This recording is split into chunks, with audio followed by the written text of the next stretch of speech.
I am Renee, 32 years old, and my father just banned me from his own Father's Day dinner. His message in the family group chat was clear. He said all his children were successful corporate leaders, except me, the lowly public school teacher, and he no longer saw me as his daughter.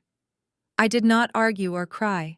I simply put on my best dress, drove to the exclusive Michelin star restaurant, and prepared to hand him the vintage Patek Philippe watch I had purchased for him. What my arrogant family did not know was that my modest teaching job was a choice, and the educational trust I founded was about to buy their bankrupt real estate empire. Before I continue this story, let me know where you are watching from in the comments below. Hit like and subscribe if you have ever had to stand up to family who underestimated your worth. Growing up, my father, Harrison, demanded perfection and profitability from his children.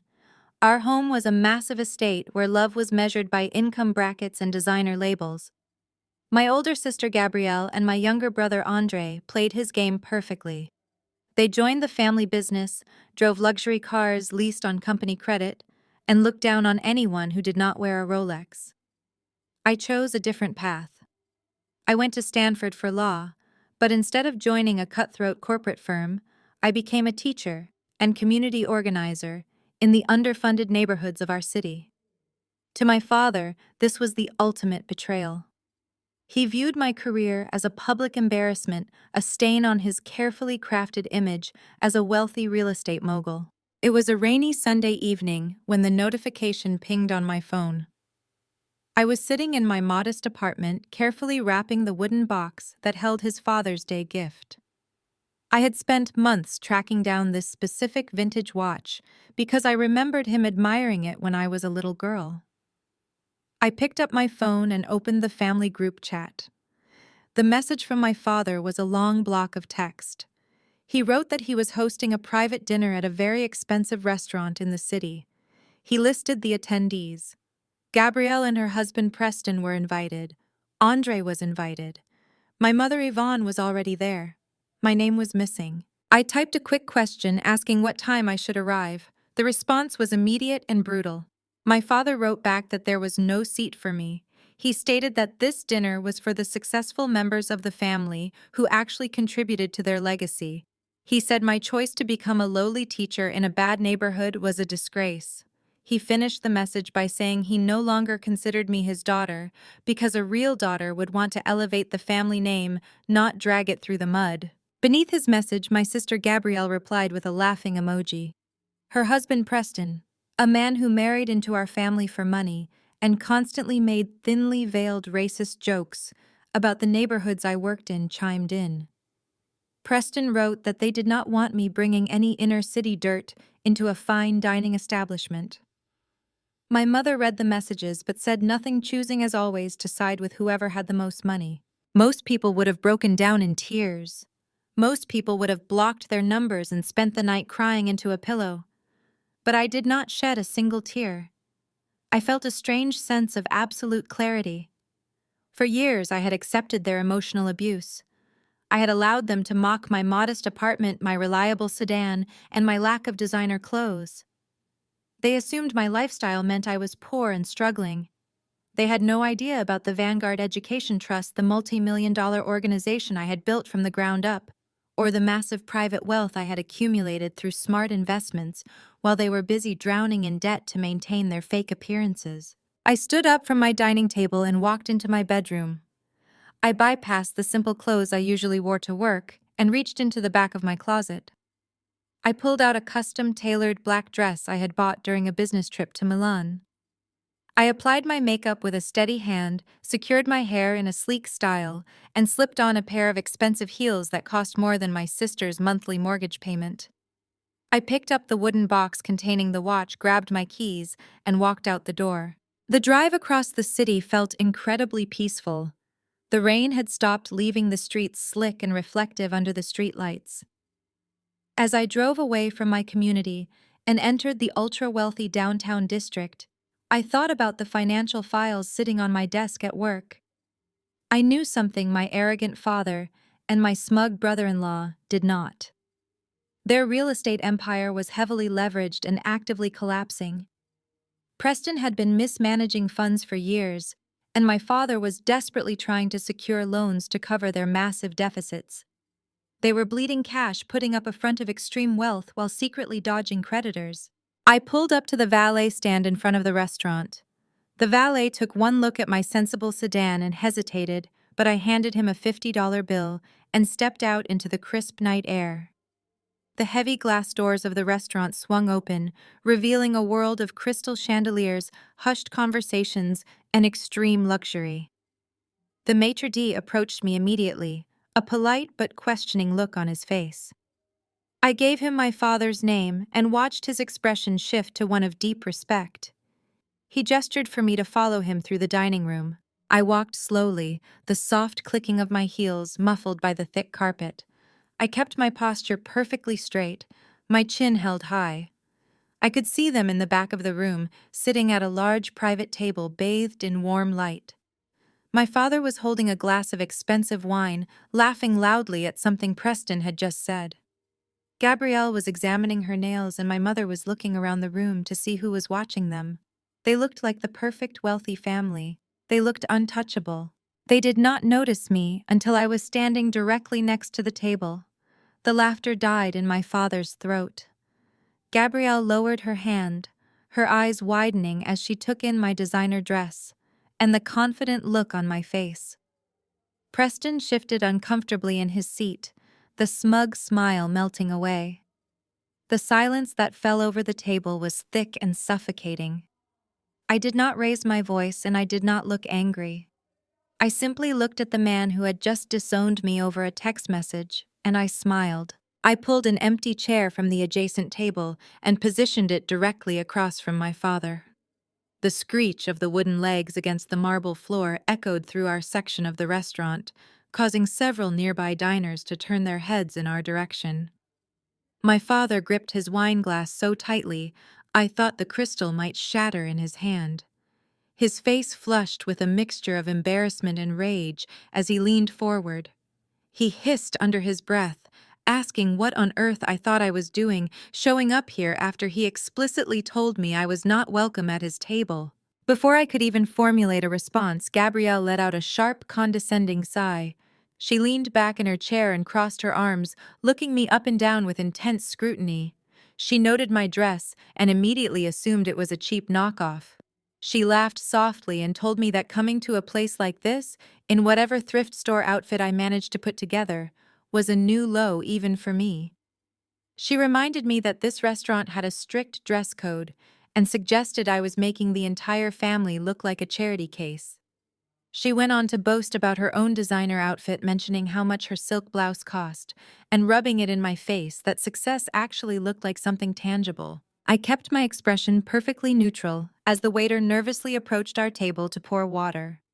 Preston grabbed the bottle of sparkling water from the waiter and waved him away, taking control of the situation as he always did. Preston adjusted his expensive suit jacket and flashed me a patronizing smile. He was a tall white man born into old money who had coasted through life on his family connections before marrying my sister to secure a high-level position in my father's company. He leaned over the table and began his usual routine of weaponizing his privilege against me. Preston spoke in a slow, exaggerated tone as if he were explaining a simple concept to a slow child. He told me that they were just trying to enjoy a sophisticated evening celebrating men who actually built the city. He took a sip of his water and chuckled, saying he supposed someone had to babysit the inner-city kids so their parents could go work their minimum wage jobs. He said it was just a shame that my father paid for a top-tier law degree, only for me to throw it away to work in a crumbling building with no air conditioning. He then had the audacity to complain about how his tax dollars were being wasted on the public school system in my neighborhood, claiming that pouring money into those communities was like throwing cash into a bottomless pit, because those people just did not want to work hard enough to better themselves. The blatant racism and classism in his words hung in the air like toxic smoke. He was sitting there eating a $500 meal paid for by a company that was secretly drowning in debt while insulting the hardworking families I served every single day. My mother, Yvonne, simply looked down at her plate, pretending to examine her salad. She never stood up to Preston because he represented the elite circle she so desperately wanted to remain part of. She finally looked up and softly told me that I should just leave so they could eat in peace. She said I was ruining the aesthetic of their evening and that I always had to be so difficult and confrontational whenever we had family gatherings. My brother Andre, who had been silent the entire time, finally chimed in to pile on the abuse. He was wearing a flashy velvet blazer and playing with his brand new phone, completely detached from reality. He snickered and told me I should just take the hint and go back to my tiny apartment before they called the manager to escort me out. He boasted about how he had just closed a massive deal for the company and how he was about to buy a new sports car to celebrate his success. It took every ounce of my willpower not to laugh in his face right then and there. I knew for a fact that his massive deal was a complete fabrication created to impress our father, and that the company bank accounts were entirely frozen due to pending investigations. I turned my attention back to Preston, who was still smirking at me, clearly enjoying the fact that he was tearing me down in front of my own family. He leaned back and draped his arm over Gabrielle's chair, asking me how much I even made a year as a lowly teacher. He joked that it probably was not even enough to cover the appetizers at this restaurant, let alone a full meal. He said he really felt sorry for me because I chose to live in a fantasy world where helping the less fortunate was somehow more valuable than building a real legacy. He told me that the real world ran on capital and influence, and since I had neither, I would always be sitting at the kids' table in life begging for scraps. Every word he spoke was a textbook example of a microaggression designed to make me feel small and insignificant. He used his position as a wealthy white man to invalidate my entire existence and belittle the Black community I had dedicated my life to empowering. He thought he was untouchable, and he thought his position in my father's company shielded him from any real consequences. He had no idea that I had spent the last 6 years quietly buying up the distressed properties around my school, transforming them into state-of-the-art community centers, and building an educational trust that now controlled billions of dollars in real estate assets. My father cleared his throat loudly, demanding that I leave immediately before he called the security guard standing near the entrance. He said my presence was an insult to his hard work and that I had embarrassed him for the very last time by showing up uninvited. He pointed a shaking finger toward the exit and told me to take my cheap lifestyle and get out of his sight forever. The entire table stared at me, waiting for me to break down or cause a massive scene that would validate their horrible opinions of me. They desperately wanted me to yell so they could call me crazy and unstable. They wanted me to cry so they could feel vastly superior about their own life choices. Instead, I calmly reached into my designer handbag and pulled out the polished wooden box containing the vintage watch. I did not break eye contact with my father as I placed it gently on the center of the table, right next to Preston's half-empty wine glass. I watched the confusion wash over their faces as they stared at the expensive packaging and tried to process my absolute lack of emotional reaction. The dinner had reached its peak of toxicity, and they had played their parts exactly as I expected them to. I was completely unbothered by their endless insults because I knew the absolute truth about their impending financial ruin, and I was the one holding all the cards. My father slammed his hand flat against the white tablecloth, causing the silverware to rattle and the crystal glasses to clink dangerously against each other. He stood up from his chair, towering over the table with his face contorted in absolute fury. He did not care that the wealthy patrons at the adjacent tables were now openly staring at us. He wanted an audience for this moment. He raised his voice so that the neighboring tables occupied by city council members and local socialites could hear every single word he was about to say. He declared that I was a complete failure, who had wasted every opportunity he had ever given me. He told the entire room that I was a bitter, jealous woman who could not stand to see her siblings succeed in the real corporate world. He pointed his finger directly at my face and officially announced that he was cutting me out of his life and his will completely. He stated that from this day forward, he had only 2 children and that I was nothing more than a stranger to him. I sat perfectly still and let his words wash over me. I did not flinch and I did not look away. The wealthy onlookers were whispering behind their menus, but I kept my eyes locked on the man who was foolishly throwing away his only lifeline. My mother buried her face in her hands, pretending to be devastated by the scene, but I knew she was just embarrassed by the public spectacle. Gabrielle was smirking triumphantly, believing she had finally won the lifelong competition for our father's approval. Preston leaned back in his chair with a satisfied grin, taking a slow sip of his expensive red wine, as if he were watching a highly entertaining theatrical performance. They all thought this was my lowest point.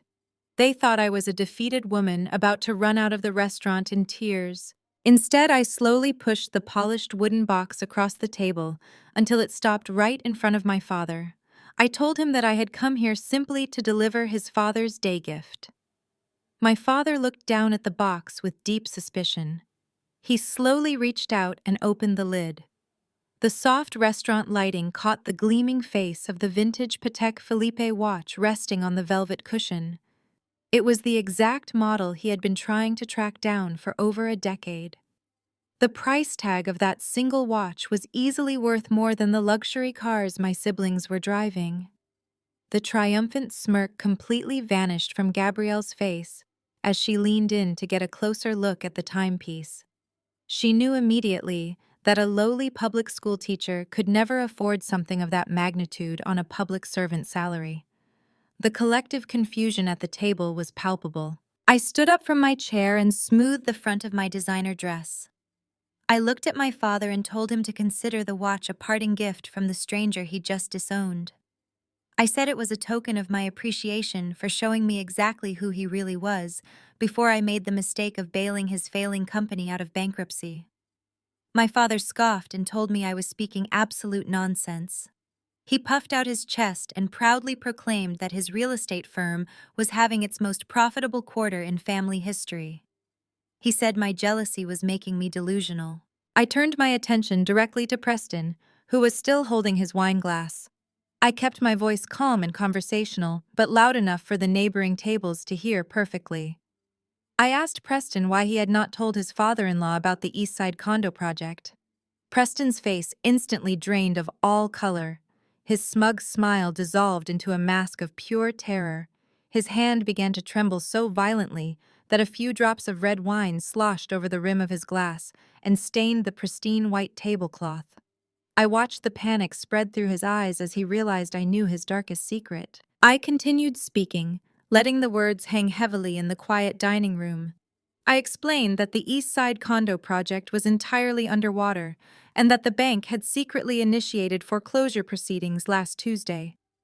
I told my father that his golden boy son-in-law had completely falsified the asset reports to hide the fact that millions of dollars were missing from the corporate accounts.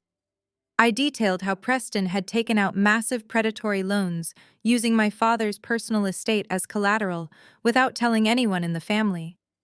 I revealed that the entire company was leveraged to the absolute limit and that they were weeks away from a total financial collapse. The silence that followed my words was deafening. Nobody at the table dared to speak. My father slowly turned his head to look at Preston. The older man was breathing heavily, his eyes searching Preston's pale face for a denial. But Preston could not speak. His mouth opened and closed like a fish out of water, but no words came out. He just stared at the spilled wine on the tablecloth, completely paralyzed by the sudden exposure of his massive fraud. Gabrielle grabbed Preston's arm and frantically demanded that he tell everyone I was lying. She begged him to defend himself, but he simply looked away from her, refusing to meet her eyes. My brother Andre dropped his phone onto his plate, completely forgetting about his fake business deals, as the reality of our family's financial ruins set in. I picked up my designer handbag and draped the strap over my shoulder. I looked at my mother, who was now staring at me with wide, terrified eyes, realizing that the luxurious lifestyle she valued above all else was about to disappear overnight. I told my father that he should probably spend less time disowning his only financially stable child and more time calling his criminal defense attorneys, because federal auditors were going to be knocking on his door very soon. I said goodbye to the people who had treated me like dirt for my entire life. I turned my back on them and walked confidently toward the exit of the restaurant. As I walked away, I heard the sudden eruption of shouting from their table. I heard my father screaming at Preston at the top of his lungs, demanding to know where the money had gone. I heard Gabrielle crying hysterically as the facade of her perfect wealthy marriage shattered into a million pieces. I heard the sound of shattering glass as someone knocked over a wine bottle in the chaos. The wealthy patrons of the restaurant were now standing up from their seats, completely captivated by the dramatic downfall of a prominent family. But I did not turn around to look at the destruction I had just unleashed. I simply pushed open the heavy glass doors and stepped out into the cool night air, leaving them behind to drown in the mess they had created for themselves. 6 years passed since that night at the restaurant. The fallout from my revelation had been catastrophic for my family, but they had managed to survive on smoke and mirrors. Preston had narrowly avoided federal prison by throwing a junior accountant under the bus and using his wealthy family's political connections to bury the investigation. But escaping prison did not fix the massive financial hole he had dug for my father's company. Over the next 6 years, Harrison's once mighty real estate empire slowly bled to death. The East Side condo project was completely seized by the bank and sold for pennies. Their credit lines dried up, and their reputation in the city started to crumble. Gabrielle was forced to quietly sell her designer jewelry just to keep up appearances at her country club, while my mother Yvonne pretended everything was perfectly fine. They were living in a sinking ship, and the water was finally reaching the upper deck. It was a humid Tuesday morning when Harrison called an emergency meeting in the executive boardroom of their heavily mortgaged office building. The leather chairs were empty except for Gabrielle Preston and my brother Andre, who looked hungover and completely uninterested in the impending doom of their trust funds. Harrison stood at the head of the table looking 10 years older than his actual age. His posture was hunched and his eyes were dark with exhaustion. He tossed a thick folder onto the table and announced that they had exactly 3 weeks before the bank called in their primary loans. If they did not secure a massive influx of capital by the end of the month, the entire company would be liquidated, and they would all be completely bankrupt.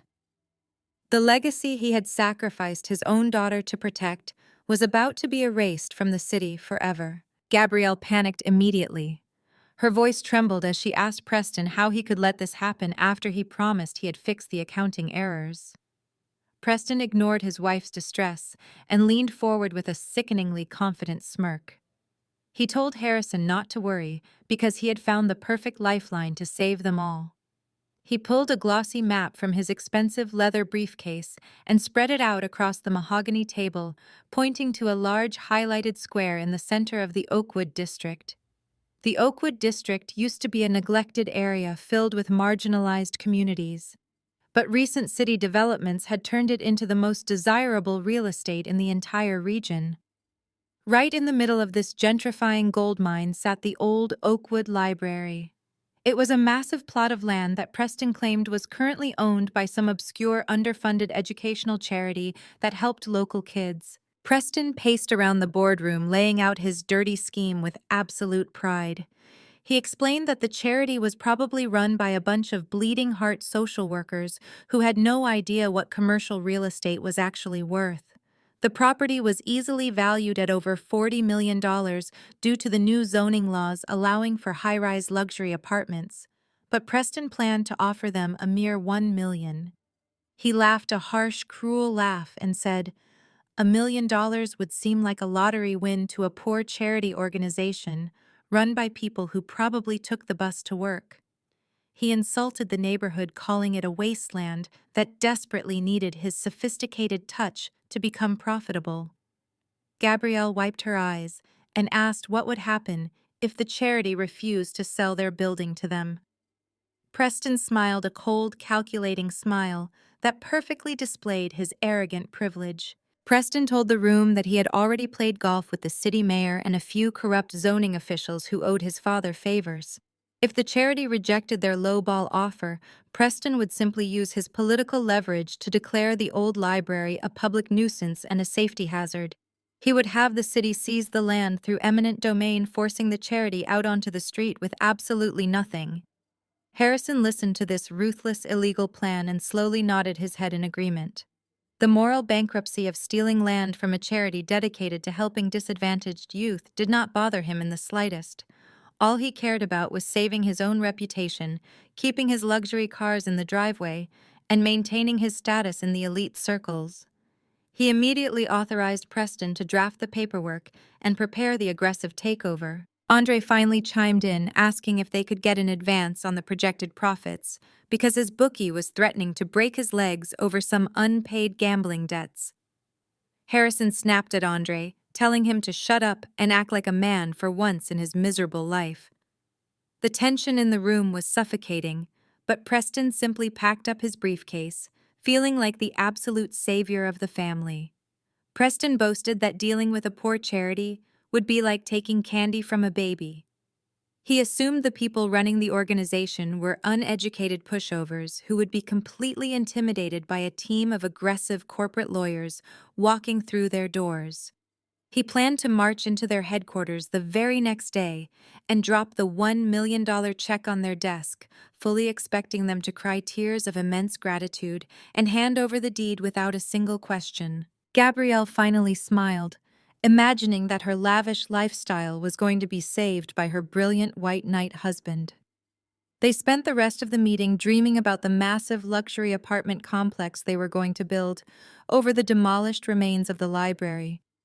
They envisioned the millions of dollars pouring into their bank accounts and washing away all their financial sins. They were completely blinded by their own arrogance and desperation. They did not bother to do any deep research into the charity that owned the land.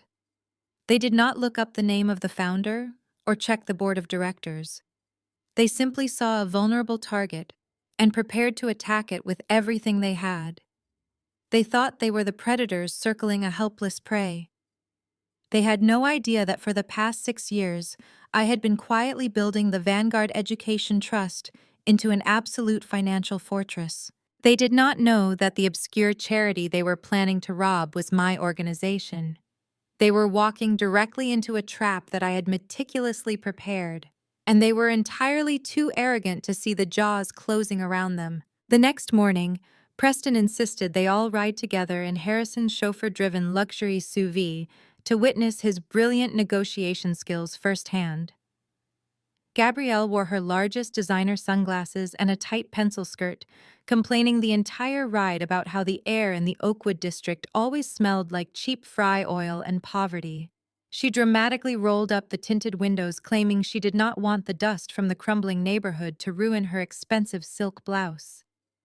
Harrison sat in the passenger seat, nervously checking his phone for updates from the bank, his face pale and drawn. Andre was just tagging along, hoping they would stop for expensive coffee on the way back, complaining about how early he had to wake up for this pointless errand. As the heavy vehicle glided past the familiar decaying storefronts and abandoned lots of the old neighborhood, Preston loudly rehearsed his patronizing speech. He boasted about how these low-income communities always folded when real money was put on the table. He was absolutely certain he was going to walk into a crumbling brick building with a leaky roof and hand a check to some desperate social worker who would kiss his shoes in immense gratitude. But as the driver turned the final corner onto the main avenue, the arrogant words completely died in Preston's throat. The old Oakwood Library was gone. Or rather, the dilapidated version of it that existed in their outdated city zoning records had been completely erased from existence. In its place stood a breathtaking architectural masterpiece that seamlessly blended the historical red brick foundation with sweeping curves of modern reinforced glass and steel. The sprawling property was surrounded by pristine landscaping featuring native drought-resistant plants and a massive solar panel canopy that provided shade for a fleet of sleek electric community transport vans. Polished bronze letters mounted on a pristine marble wall near the entrance proudly displayed the words Vanguard Education Trust. The building looked less like a struggling neighborhood charity and significantly more like the Silicon Valley headquarters of a Fortune 500 tech company. It radiated quiet, immense wealth. The chauffeur slowly pulled the SUV up to the secure automated gates, which smoothly slid open after a laser system scanned the vehicle's license plate. Gabrielle pulled her designer sunglasses down the bridge of her nose, her jaw dropping slightly as she stared at the immaculate campus unfolding before them. She stammered, asking Preston if his zoning maps were completely wrong, because this place easily looked like a $50 million development. Preston swallowed hard, his face flushing a deep, angry red as he frantically tapped on his iPad, trying to pull up the property records again to find some mistake. He aggressively muttered that it must be a massive tax write-off for some out-of-state billionaire and that it did not matter how fancy the glass was because they still needed to sell to make way for his luxury apartment complex. Harrison, however, was completely silent. His experienced real estate eyes immediately calculated the astronomical cost of the structural steel, the imported stone pathways, and the high-end biometric security system at the front doors. He knew instantly that whoever owned this property was not desperate for a miserable $1 million check. In fact, the owner of this building probably had more liquid cash available than his entire failing company had ever seen in its best years. They stepped out of the SUV and walked toward the soaring glass entrance, feeling completely out of place. The sliding doors parted silently to reveal a massive sunlit atrium that took their breath away. The interior was even more intimidating than the exterior. Instead of dusty bookshelves and broken folding chairs, the lobby featured a 2-story living green wall and interactive digital displays showcasing the educational achievements of local students. Groups of teenagers were sitting in soundproof glass pods, working on advanced robotics and coding projects, while smartly dressed instructors guided them through complex algorithms. The floors were polished concrete, and the air smelled of expensive citrus room diffusers and fresh espresso from the organic cafe located in the corner. It was a buzzing hive of extreme wealth directed toward community empowerment, and it made their failing real estate firm look like a joke. Gabrielle's high heels clicked hesitantly against the floor as she realized her expensive outfit did not make her look superior here. It just made her look out of touch and desperate. Preston violently adjusted his tie, trying to project his usual arrogant authority as he marched up to the front reception desk. The desk itself was a massive, beautiful slab of reclaimed local timber that easily cost $20,000. The receptionist was a sharply dressed young black man, wearing a tailored suit and a discreet earpiece. Preston slammed his leather briefcase onto the wood and demanded to speak with the director of the charity, immediately claiming he was there representing Harrison Real Estate Holdings for an urgent and highly lucrative acquisition meeting. The receptionist did not flinch or look intimidated by Preston's aggressive white privilege. He simply typed something into his sleek monitor and offered a polite professional smile that felt entirely cold. He informed Preston that the founder and CEO was indeed expecting them and had authorized their clearance to the executive floor. Preston turned back to Gabrielle and Harrison with a forced, smug grin, whispering that money always talks and that the CEO was probably eager to cash out and retire to a private island. An armed security guard in a sharp black uniform escorted them to a private glass elevator at the back of the stunning atrium. Andre finally looked up from his phone, completely amazed by the advanced technology, and muttered that this place had better Wi-Fi and architecture than his luxury apartment building. Harrison shot him a lethal glare, telling him to keep his mouth shut, but the naked fear in the older man's eyes was now impossible to hide. The elevator silently ascended, giving them a breathtaking panoramic view of the lower floors. They saw cutting-edge science laboratories, a fully equipped broadcast studio, and a massive auditorium with stadium seating. The sheer scale of the operation was shattering all of their arrogant preconceptions into a million pieces. Preston kept pulling at his cuffs, his false confidence slowly leaking away with every floor they passed. This was not a charity they could bully or threaten with city politicians. This was a highly organized, heavily funded corporate machine that operated on a level they could barely comprehend. The elevator chimed a soft tone, and the doors parted to reveal the executive suite on the top floor. The wide hallway was lined with modern art and floor-to-ceiling windows overlooking the entire sprawling Oakwood district. The guard directed them toward a set of heavy frosted glass doors at the end of the long corridor. Gabrielle linked her arm tightly through Preston's, suddenly feeling very small and insignificant in this massive display of legitimate, untouchable power. She whispered nervously that they should maybe offer 2 or 3 million just to be safe. But Preston stubbornly shook his head, insisting they stick to the original plan because poor people always cave under pressure.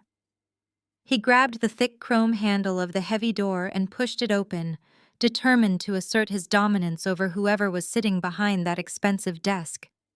They walked into the spacious corner office, expecting to see a naive social worker or a tired philanthropist easy to manipulate. They were entirely unprepared for the reality waiting for them inside. The heavy frosted glass doors swung open, revealing an executive suite that easily rivaled the luxury penthouses of the wealthiest Wall Street billionaires. The room was bathed in brilliant natural light, pouring through massive floor-to-ceiling windows that offered an unobstructed, breathtaking view of the entire city skyline. A massive, custom-built mahogany desk sat at the center of the room, polished to a flawless mirror finish. The walls were lined with prestigious architectural awards, framed magazine covers featuring the immense success of the Vanguard Education Trust, and photographs of various high-profile charity galas.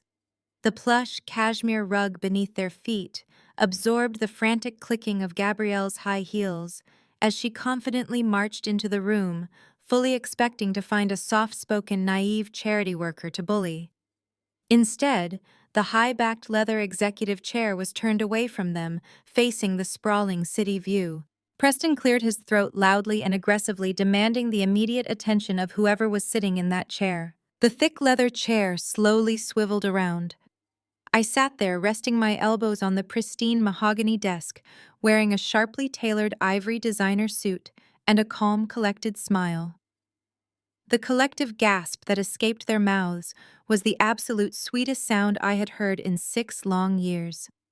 My father froze, completely stiff, his eyes wide and unblinking, as if he had just seen a ghost materializing in the middle of the room. Andre dropped his jaw, his expensive cell phone slipping slightly from his loose grip. Preston stumbled backward half a step, his arrogant, dominant posture completely collapsing in a fraction of a second. But it was Gabrielle who reacted first, and her immediate reaction was a masterclass in pure delusional denial. Gabrielle's face contorted with deep confusion that quickly mutated into aggressive condescension. She scoffed loudly, placing her hands on her hips and glaring at me like I was a disobedient child who had broken into a highly restricted area. She asked me what on earth I was doing sitting in the chief executive officer's private chair. She demanded to know how I had even gotten past the armed security guards downstairs in my usual cheap clothes. She stepped closer to the desk, pointing a trembling manicured finger at me, and ordered me to get up immediately, before the real boss walked in and fired me on the spot. She turned back to Preston and loudly declared that I must be working here as a low-level temp worker, or a glorified janitor who had snuck up to the top floor just to pretend I was important for 5 minutes. Preston quickly latched on to Gabrielle's absurd theory, because it was the only possible way his fragile, privileged ego could process the situation.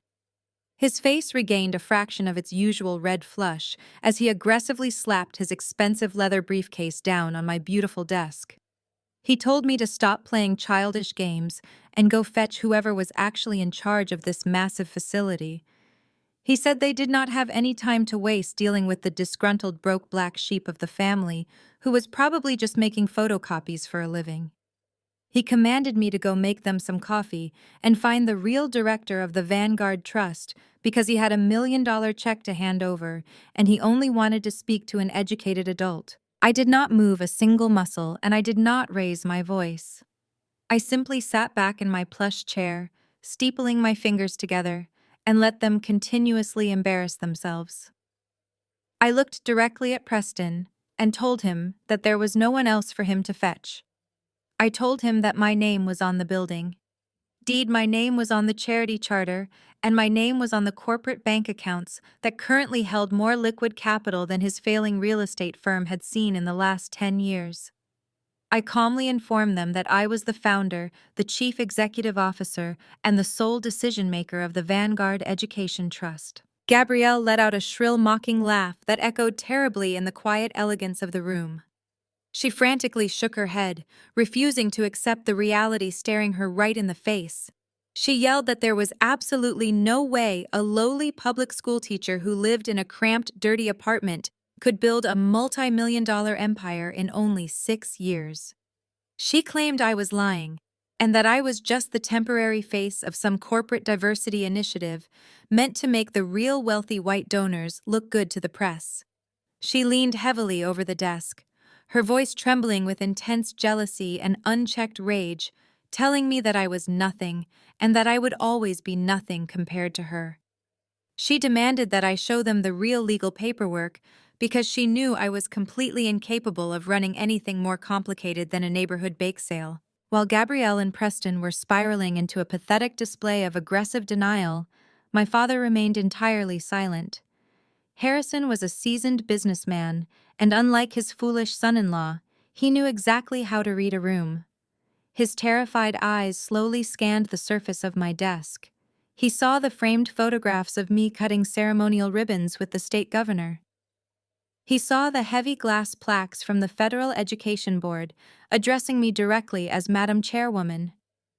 He saw the solid gold pen set sitting next to my private secured financial terminal. The blood completely drained from his face, leaving him looking pale and suddenly very old. He realized in that exact moment that the vulnerable charity they had planned to ruthlessly destroy to save themselves from total bankruptcy was completely controlled by the daughter he had publicly disowned and deeply humiliated. Andre finally spoke up, breaking his usual ignorant silence.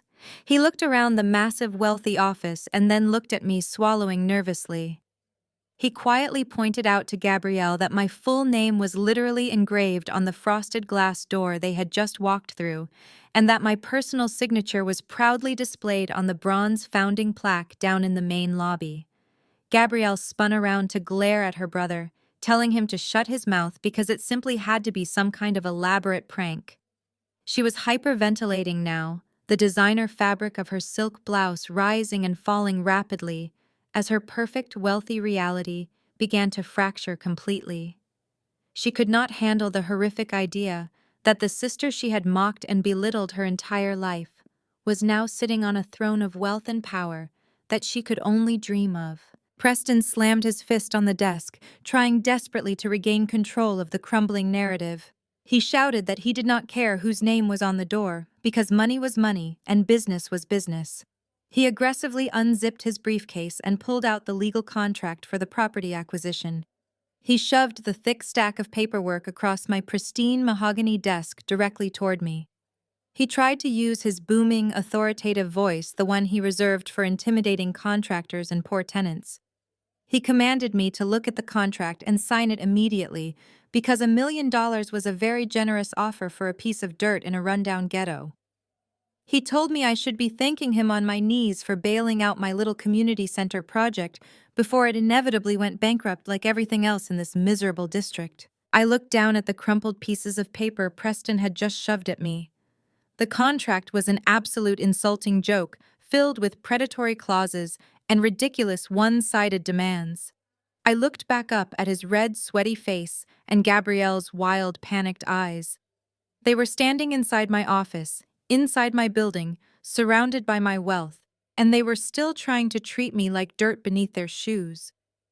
They truly believed their arrogant privilege and their fake upper-class status would somehow force me to surrender my kingdom to them. I let a long, heavy silence fill the room, making them wait in agonizing suspense before I finally delivered the crushing blow they so desperately deserved. I picked up the thick stack of legal documents that Preston had so aggressively shoved across my polished mahogany desk. The paper felt cheap between my fingers compared to the high-quality stationery I used for my own contracts. I slowly turned the pages, making a deliberate show of reading through the absurd clauses Preston had drafted. The silence in the room was so thick you could cut it with a knife. Gabrielle shifted her weight from one foot to the other, her expensive high heels clicking nervously against the floor. Preston stood with his chest puffed out desperately, trying to maintain his facade of control, but the bead of sweat rolling down his red neck betrayed his rising panic. My father just stared at me with hollow eyes, finally realizing the massive shift in power that had just occurred. I reached the final page of the contract where Preston had confidently typed out the purchase price of $1 million. I let out a soft, genuine laugh that echoed through the massive executive suite. I looked up from the papers and met Preston's furious gaze. I asked him if this was some kind of elaborate joke, or if his failing company had truly become this desperate for cash. I tossed the contract back across the desk, watching it scatter messily over the pristine wood surface. I told Preston that his offer was not just an insult to my intelligence, but a glaring proof of his absolute incompetence as a real estate developer. I leaned forward, resting my arms on the desk, and addressed the entire room. I told them that before they decided to march into my building and demand I hand over my life work, they really should have done a basic public record search. I informed them that the $1 million they were offering would not even cover the cost of the solar panel canopy in the parking lot. I watched the remaining color drain from Gabrielle's face as I clearly articulated that the Oakwood Library property had recently been appraised by the top commercial firm in the state. I spoke the numbers slowly, making sure every single syllable registered in their greedy minds. I told them the land and the facility were currently valued at exactly $40 million, and the value was appreciating every single month. Gabrielle let out a strangled gasp, clutching her designer purse against her chest, as if the sheer amount of money had physically struck her. Andre actually whistled under his breath, completely ignoring the murderous glare Gabrielle shot in his direction. Preston opened his mouth to speak, but I immediately cut him off, raising my hand to silence him. I told Preston that even if he somehow managed to scrape together $40 million, which I knew for an absolute fact his bankrupt company could never do, I would still never sell this property to him. I told him this building was a sanctuary for the community he constantly mocked, and I would rather burn it to the ground than let him turn it into a sterile luxury apartment complex for his wealthy racist friends. My father finally found his voice, stepping forward with a trembling hand reached out toward me. He tried to force a warm, paternal smile onto his face, but it just looked pathetic and desperate. He softly called my name, telling me that we were family, and that family needed to help each other during difficult financial times. He actually had the audacity to suggest that since I had been so incredibly successful, I owed it to the family legacy to merge the Vanguard Trust with his real estate holdings. He promised me a seat on his board of directors, claiming we could rule the city together as father and daughter. I stared at the man who had publicly disowned me 6 years ago and felt absolutely nothing but cold disgust. I reminded him of the text message he sent me on that rainy Father's Day, telling me I was a disgrace and a failure. I reminded him of how he stood in that fancy restaurant and told a room full of strangers that he only had 2 children. I looked him dead in the eye and told him that his legacy was built on fraud and arrogance, and it was currently collapsing under the weight of his own terrible decisions. I told him I was not his daughter. I was his superior, and I was ordering him to get out of my office immediately. The rejection hit Harrison like a physical blow, causing him to stumble backward into Preston. That was the exact moment Preston's fragile ego completely shattered. The arrogant white knight persona evaporated, leaving behind a vicious, desperate bully who realized he had just lost his only lifeline. Preston slammed both of his hands onto my desk, leaning over it with a face contorted in pure rage. The veins in his neck bulged as he screamed that I was making the biggest mistake of my miserable life. He told me I was just a stupid little teacher, playing dress-up in a fancy office, and he was going to destroy everything I had built. Preston pointed a shaking finger at my face and began name-dropping every corrupt politician he played golf with. He screamed that the city mayor was a close personal friend of his family and that the zoning board was completely in his pocket. He threatened to call the mayor the second he walked out of my building and file an emergency motion to seize the Vanguard Trust property under eminent domain. He viciously promised to have the city condemn the building, declare it a public nuisance, and force me out onto the street with nothing but the clothes on my back. He laughed a harsh, manic laugh, claiming that my $40 million appraisal meant absolutely nothing because the government would take it from me for pennies just to hand it over to him. Gabrielle quickly regained her false confidence hearing her husband's ruthless threats. She sneered at me, telling me I should have just taken the $1 million when I had the chance, because now I was going to lose it all. She proudly declared that Preston always won, and that real power belonged to people who knew how to use the system to crush people like me. They both stood there breathing heavily, completely convinced that their political connections and their aggressive bullying had successfully terrified me into submission. I did not blink. I did not show a single ounce of fear because I knew exactly how pathetic and empty Preston's threats truly were. I reached over to the sleek intercom system on my desk and pressed a single silver button. I calmly instructed my head of security to send a team up to the executive suite to escort 4 trespassers off the premises. I looked back at Preston and Gabrielle, who were now exchanging nervous glances as they realized their screaming tantrum had achieved absolutely nothing. I told Preston to go ahead and call the mayor. I told him to call the zoning board, the governor, and anyone else he thought could save him from the absolute destruction that was coming for his company. I sat back in my chair, offering them one final cold smile as the heavy glass doors opened and 3 large armed security guards stepped into the office to physically remove them from my sight. The 3 massive security guards did not hesitate for a single second. They moved with absolute professional precision, grabbing Preston by the expensive fabric of his tailored suit jacket and marching him toward the executive elevators. Preston thrashed and kicked, screaming obscenities and demanding that they unhand him, but his weak country club muscles were absolutely no match for my highly trained staff. Gabrielle stumbled behind him, her designer high heels twisting on the plush carpet as she wailed about suing the entire security company for assault. My father walked quietly, his head bowed in total defeat, while Andre practically ran to the elevator, eager to escape the suffocating tension of my office. The doors slid shut, cutting off Preston's furious screams and leaving my executive suite in perfect, peaceful silence.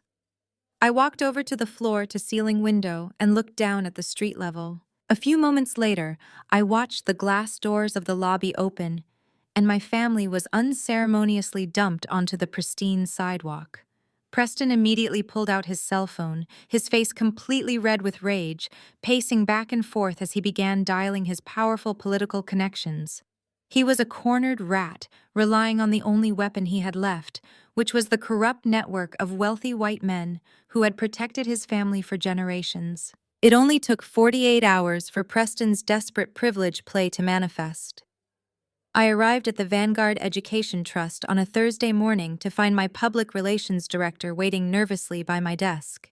She handed me a tablet displaying the front page of a prominent local business blog known for being completely controlled by the elite real estate developers in the city. The headline aggressively accused the Vanguard Trust of operating a massive money laundering scheme disguised as a community charity. The article claimed that our $40 million facility was built using illegal offshore funds and that I was funneling government grants into my own private bank accounts. By noon, the story had been picked up by 2 local television news stations whose station managers regularly played golf with my father and Preston. They aired sensationalized segments showing out-of-context footage of our building, while talking heads questioned how a former public school teacher could suddenly amass such immense wealth. They intentionally painted me as a criminal mastermind, exploiting the disadvantaged youth of the Oakwood district for personal financial gain. The smear campaign was vicious, coordinated, and designed to completely destroy my public credibility before they swooped in to steal my land. Gabrielle texted me a link to the most damaging news segment, adding a smiling emoji and a message telling me that this was what happened when I tried to play in the big leagues. She told me my reputation was permanently ruined and that I should just sign the deed over to them before the federal authorities showed up to arrest me. But Preston did not stop at spreading fake news. He knew that bad press alone would not physically force me out of the building. He needed to create an immediate crisis to terrify my board of directors and force a rapid liquidation of the property. The following Monday, right in the middle of our busy morning classes, the lights in the entire massive facility suddenly flickered and died. The advanced digital whiteboards, powered down the interactive displays, went black, and the quiet hum of the central air conditioning completely stopped. Less than 5 minutes later, the plumbing system was shut off, cutting our fresh water supply entirely. My facilities manager ran into my office, completely out of breath, informing me that the city utility department had remotely severed our connection to the grid, claiming we had committed massive structural code violations that required an immediate and total shutdown of the property. It was an incredibly dirty tactic straight out of the slumlord playbook.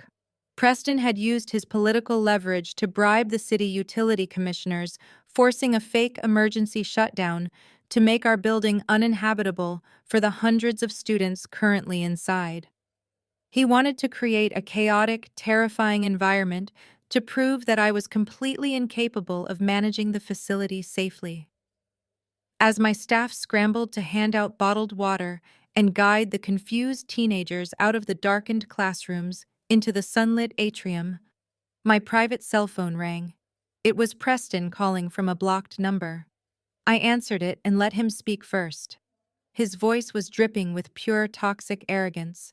He asked me how I was enjoying the dark and reminded me that he practically owned the city infrastructure. He laughed, saying he could keep the power off for months while tying me up in endless legal appeals until I went completely bankrupt paying legal fees. He told me the $1 million offer was now officially off the table, and he was only willing to give me $500,000 for the property out of the goodness of his heart. He demanded that I meet him at City Hall the next morning to sign the surrender documents, or he would make sure I ended up in a prison cell for the fake money laundering charges. I listened to his entire arrogant monologue without interrupting him once. I let him soak in his false sense of absolute victory. When he finally finished threatening me, I did not yell or panic. I simply told him that I would see him at the city council hearing the next morning. I hung up the phone and walked out of my dark office into the hallway. My staff was looking at me with deep concern, waiting for their leader to tell them what to do next. They thought we were under a massive attack and that our funding was in serious jeopardy. I smiled calmly and pulled a small remote control from my blazer pocket. I pressed a single button, and the massive industrial backup generators we had installed in the basement roared to life. The lights flickered back on the air conditioning kicked in, and the digital displays lit up the atrium once again. I looked at my dedicated team and told them to keep the classes running exactly as scheduled. Preston thought he was playing a brilliant game of political chess, using his corrupt connections to trap a helpless opponent. He had absolutely no idea that he was walking blindly into a legal massacre, and that the fake news articles he just paid to publish were going to be the exact evidence I used to send him to federal prison. The next morning, the Vanguard Education Trust was operating as smoothly as ever, despite the coordinated attacks from the local media. The backup generators hummed quietly in the basement, keeping the lights bright and the classrooms comfortable.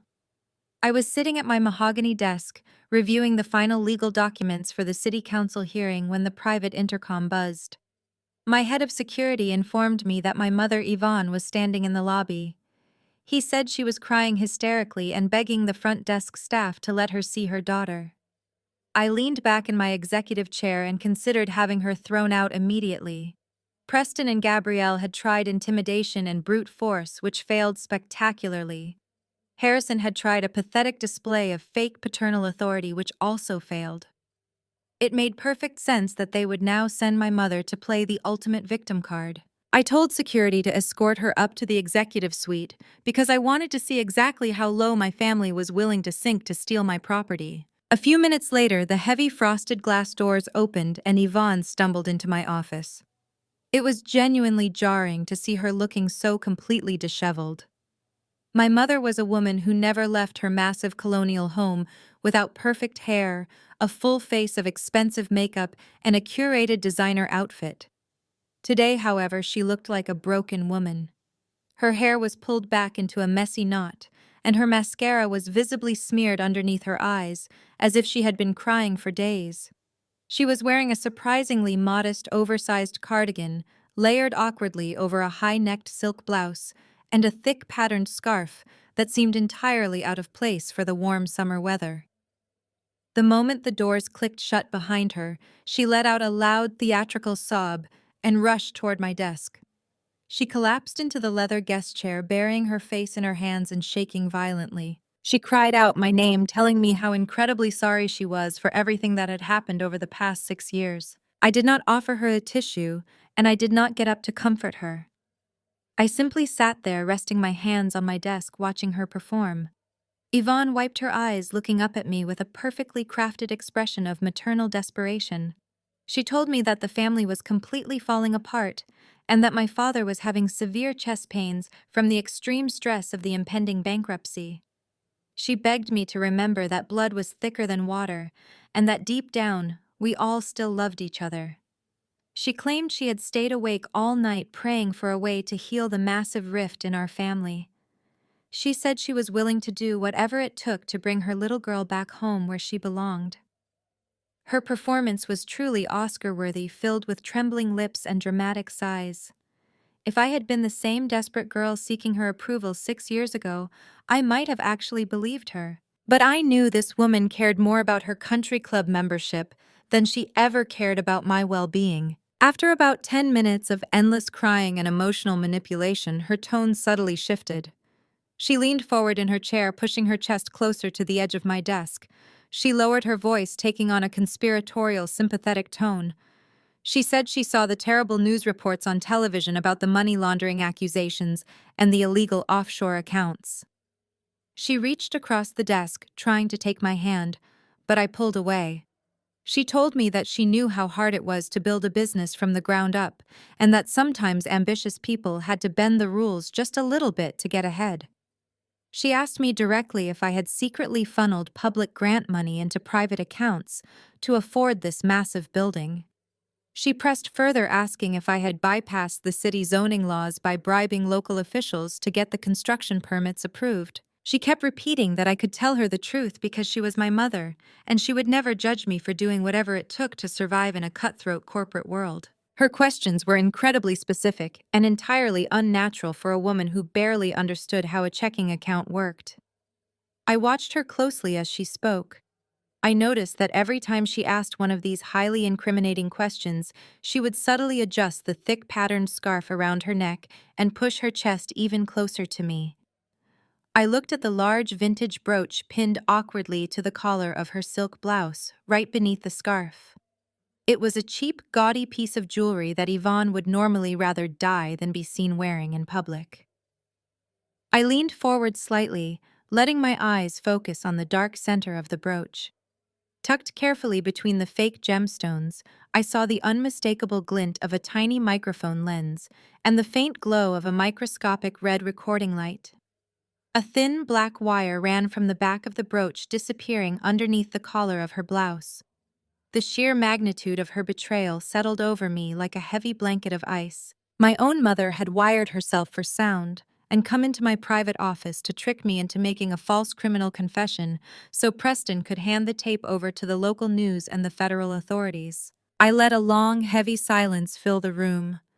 Yvonne stopped talking, her fake tears completely drying up as she nervously realized I was staring directly at her chest. I stood up from my executive chair and walked slowly around the mahogany desk until I was standing right in front of her. I looked down at her terrified face and calmly told her to take off the microphone.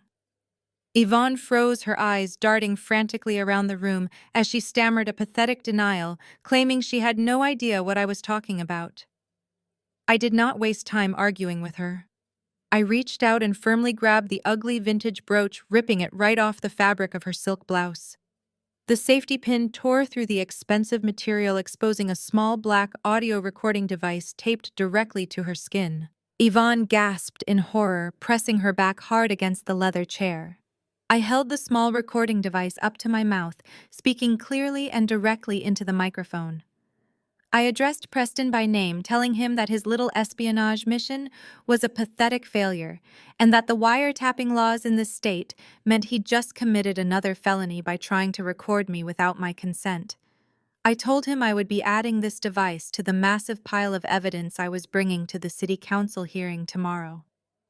I tossed the broken microphone into the metal trash can next to my desk and turned my full attention back to the woman sitting in front of me. The loving mother act was completely gone.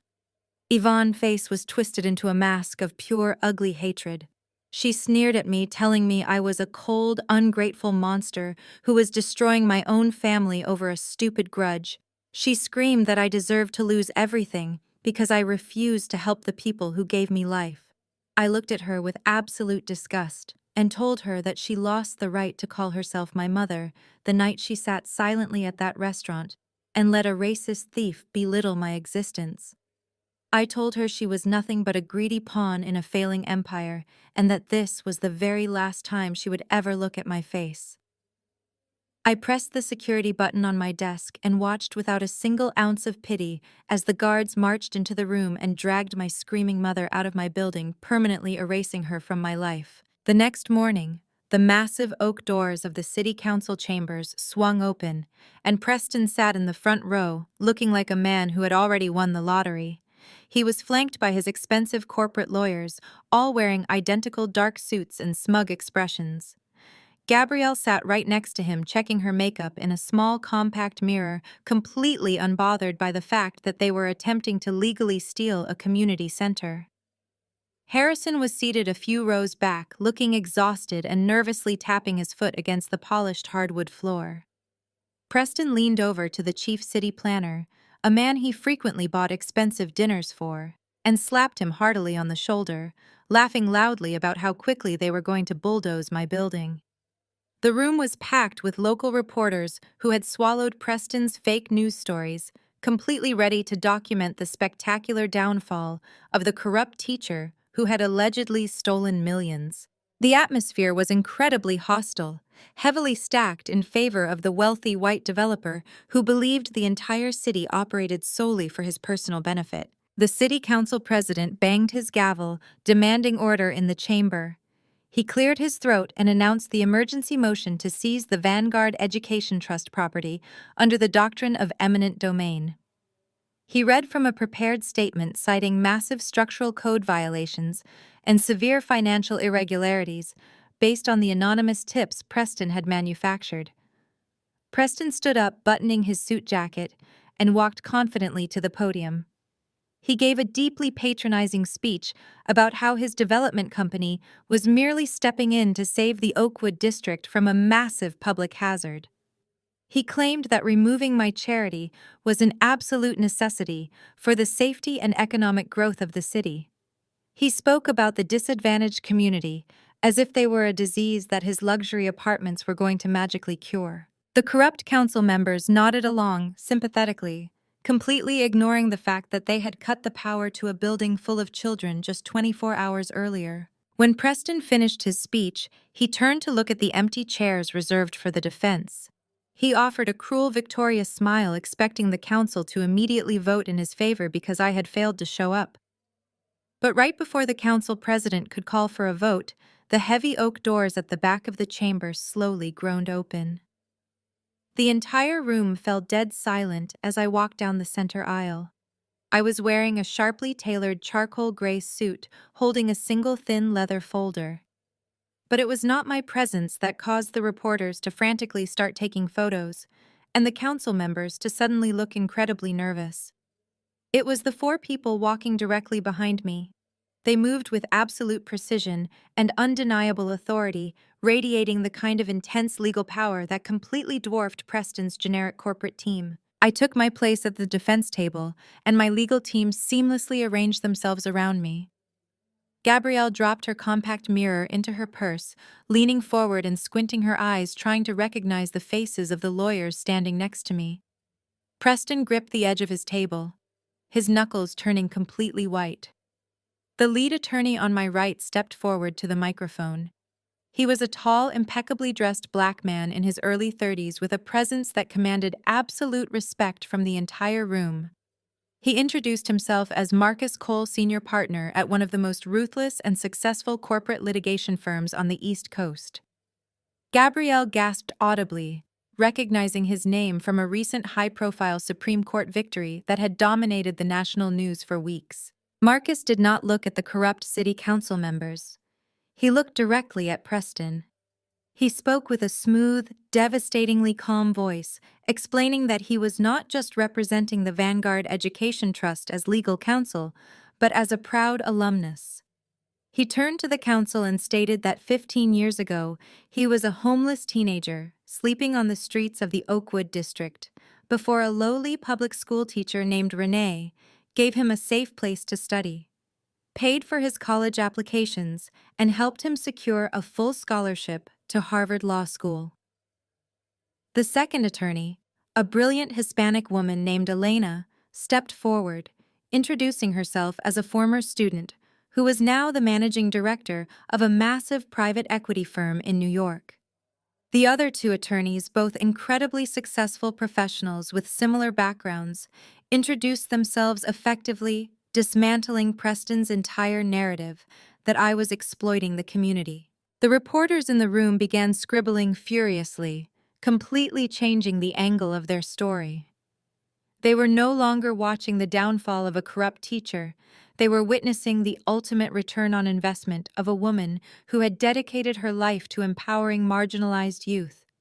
My former students, the very same inner-city kids that Preston and my family had constantly mocked and degraded, were now standing in the most powerful legal positions in the country, actively protecting the woman who saved them. The look of absolute horror on Preston's face was indescribable. He realized in that exact moment that he was not fighting a lonely, naive charity worker. He was fighting an army of highly educated, brilliant professionals who viewed me as family and who possessed the legal firepower to completely obliterate him. Marcus opened his briefcase and pulled out a thick stack of documents, completely ignoring the frantic whispers erupting from Preston's legal team. He addressed the city council president, stating that the emergency motion for eminent domain was not only legally baseless, but practically constituted criminal harassment. He reminded the council that seizing a private property required a legitimate public use, and that handing a community center over to a bankrupt private developer to build luxury condos did not meet the constitutional standard. Preston jumped out of his chair, screaming objection, and demanding that the council ignore my lawyers because they were obviously biased. The council president slammed his gavel, telling Preston to sit down, but the panic in the president's eyes was completely visible. He knew that if Marcus Cole decided to sue the city for illegal seizure, the resulting federal investigation would expose all of their corrupt dealings. I sat quietly at the table watching the absolute destruction of Preston's grand master plan. He had spent 6 years relying on his white privilege, his corrupt political connections, and his aggressive bullying to get exactly what he wanted. He thought he could simply snap his fingers and crush my life work. But he had vastly underestimated the immense power of a community that actually cared for each other. He had underestimated the loyalty of the students I had raised. As Marcus prepared to deliver the final legal blow that would permanently secure the Vanguard Trust, I looked back at my father Harrison, who was sitting in the gallery with his head buried in his hands. The empire he built on arrogance and greed was actively burning to the ground right in front of him, and he finally realized that the daughter he threw away was the only person who could have saved him. Marcus turned his attention away from my completely defeated father and focused his sharp gaze directly on the city council president. He reached into his premium leather briefcase and slowly pulled out a stack of pristine white folders. Each folder was sealed with a heavy embossed sticker bearing the official crest of the United States Department of the Interior. He handed the folders to the court clerk, who quickly distributed them to the highly nervous council members sitting behind the elevated mahogany desk. Marcus did not yell or raise his voice. He spoke with the quiet, lethal authority of a man who held all the winning cards in his hand. He instructed the council to open the folders and read the primary document on the very first page. Preston scoffed loudly, crossing his arms over his chest and leaning back in his chair. He loudly whispered to his own legal team that this was just a pathetic stalling tactic and that no piece of paper could stop a municipal eminent domain claim. Gabrielle nodded along with him, pulling out her phone to casually check her social media, acting as if the hearing was already over and they had already won. But as the city council president flipped open his folder and began scanning the document, the arrogant smirk on Preston's face slowly started to melt away. The president of the council turned completely white. His hands began to visibly shake, causing the thick parchment paper to rattle loudly into the microphone. He looked up from the document, his eyes darting frantically between Marcus and Preston. Marcus stepped closer to the podium and projected his voice so every single reporter in the room could hear him perfectly. He announced that 6 months ago, the Vanguard Education Trust had quietly submitted an extensive application to the federal government. He explained that the old Oakwood Library was not just a neglected brick building in a low-income neighborhood. It was actually a highly significant historical site that served as a primary secret meeting location for prominent civil rights leaders during the 1960s. Marcus smiled a cold, devastating smile and declared that as of 8 o'clock this morning, the United States federal government had officially designated the Vanguard property as a protected National Historic Landmark. The entire council chamber erupted into absolute chaos. The reporters in the gallery jumped to their feet, frantically typing on their laptops and shouting questions at the council members. Camera shutters clicked relentlessly, capturing the exact moment Preston's massive corrupt scheme hit a brick wall. Marcus raised his hand, demanding silence, and the room slowly quieted down, eager to hear the rest of the execution. Marcus looked directly at the panicked council president and reminded him of basic constitutional law. He stated clearly that municipal zoning laws and city-level eminent domain claims held absolutely zero jurisdiction over a federally protected historical landmark. He told the corrupt politicians that if they even attempted to touch one single brick of my building or cut the power to my facility ever again, they would not be dealing with local lawyers. They would be dealing directly with the Federal Bureau of Investigation. The city council president swallowed hard, sweating profusely under the bright lights of the chamber. He knew that Preston had bribed him to push this illegal seizure through, but he was absolutely not willing to risk federal prison time for a bankrupt real estate developer. The president did not even look at Preston as he aggressively brought his wooden gavel down on the sounding block.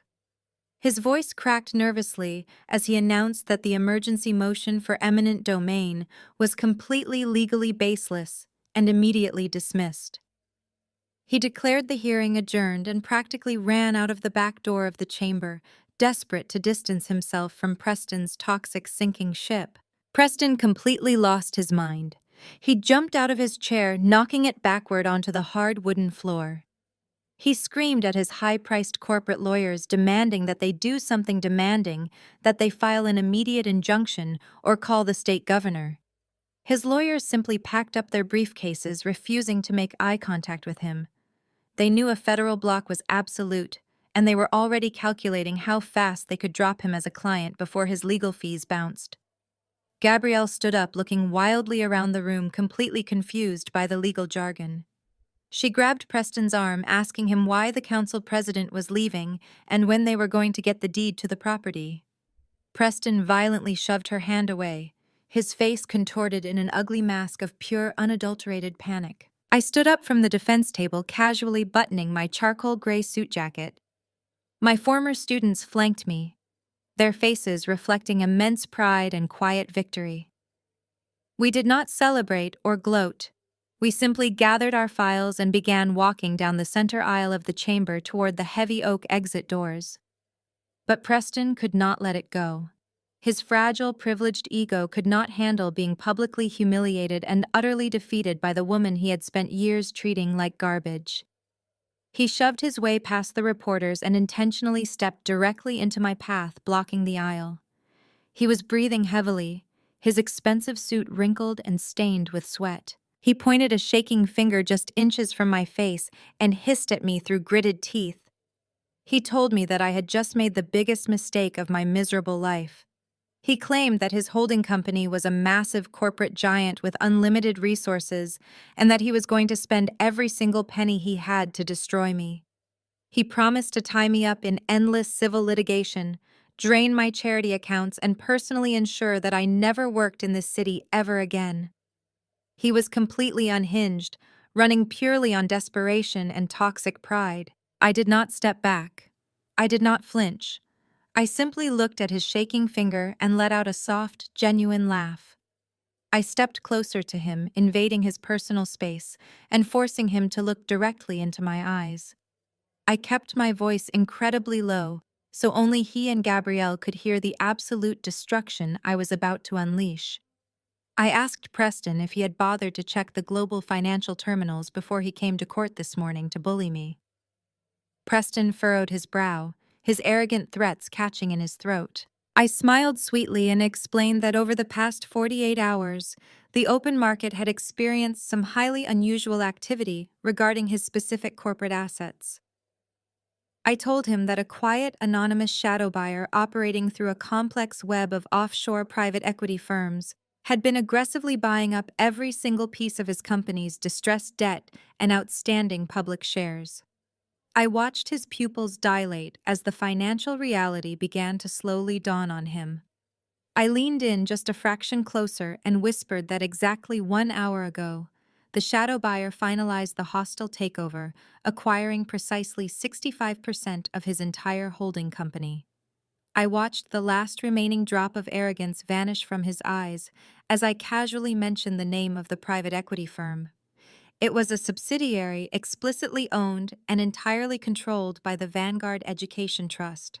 Gabrielle stood frozen right next to him, her jaw completely slack as she tried to process the fact that her lowly sister was now essentially her husband's absolute boss. She looked at me with wide, terrified eyes, finally realizing that the designer bags and luxury cars she cherished so much were now entirely in my hands. My father Harrison had walked up the aisle to stand behind them, hearing my final words. He looked like a hollow shell of a man, staring at me with a mixture of absolute horror and profound regret. I did not offer any of them a single ounce of sympathy.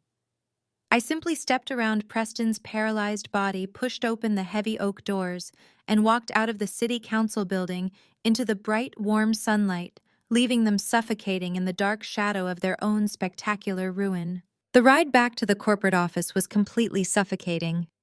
The heavy doors of Harrison's luxury SUV slammed shut, shielding them from the flashing cameras of the local press, but offering absolutely no protection from the catastrophic reality of what had just happened. Gabrielle sat in the back seat, staring blankly out the tinted window, her hands trembling violently in her lap. Preston was frantically typing on his phone, trying to reach his brokers, his bankers, and his lawyers, but every single call went straight to voicemail. The elite network of wealthy friends he constantly bragged about had instantly abandoned him the moment the federal government and a shadow buyer stepped into the picture. Harrison sat in the passenger seat staring straight ahead with cold, dead eyes. He did not speak a single word during the entire 20-minute drive. As soon as the vehicle pulled into the private underground parking garage, Harrison unbuckled his seatbelt and ordered everyone up to the executive boardroom immediately. The boardroom felt like a tomb. The massive mahogany table where they had arrogantly plotted to steal my land just a few days ago was now vibrating with frantic, chaotic energy. Harrison bypassed his usual leather chair at the head of the table and marched directly to the secure terminal in the corner of the room. He aggressively typed in his master override password, pulling up the internal financial ledgers for Preston's subsidiary holding company. For years, Harrison had trusted Preston to manage these accounts blindly, believing that his white son-in-law possessed some inherent financial genius that the rest of the family lacked. But as the raw, unfiltered data scrolled across the large digital display, the horrifying truth finally became undeniable. Harrison traced a trembling finger down the screen, tracking massive chunks of capital that had been systematically bled out of the corporate accounts over the past 48 months. Harrison turned around, his breathing shallow and rapid. He looked at Preston, who was pacing at the opposite end of the room, sweating profusely. Harrison asked his son-in-law to explain the string of shell companies registered in the Cayman Islands that had been receiving monthly wire transfers of $500,000. Gabrielle snapped her head up, her tear-streaked face twisting in sudden confusion. She asked Preston what her father was talking about because Preston had promised her all their liquid assets were securely tied up in the East Side Development Project. Preston stopped pacing, his face flushing a deep, angry red. He stammered out a pathetic excuse, claiming it was just standard corporate restructuring and tax mitigation strategies that Harrison was simply too old to understand. But Harrison was a veteran real estate mogul who knew exactly what embezzlement looked like. He slammed his fist into the keyboard and shouted that Preston had not just mismanaged the funds, but had intentionally stolen millions of dollars from the family to fund his own private offshore accounts, while actively driving the main company into total bankruptcy. Gabrielle stood up from her chair, her voice cracking as she begged Preston to deny it. She asked him to show her the real bank statements to prove her father wrong. But Preston did not offer her any comfort. The terrified, cornered look in his eyes suddenly vanished, replaced by a dark, vicious sneer. The polished, sophisticated mask of the wealthy corporate savior completely shattered, leaving behind the arrogant, entitled racist he truly was. Preston scoffed loudly, adjusting his expensive tie and laughing a cold, cruel laugh.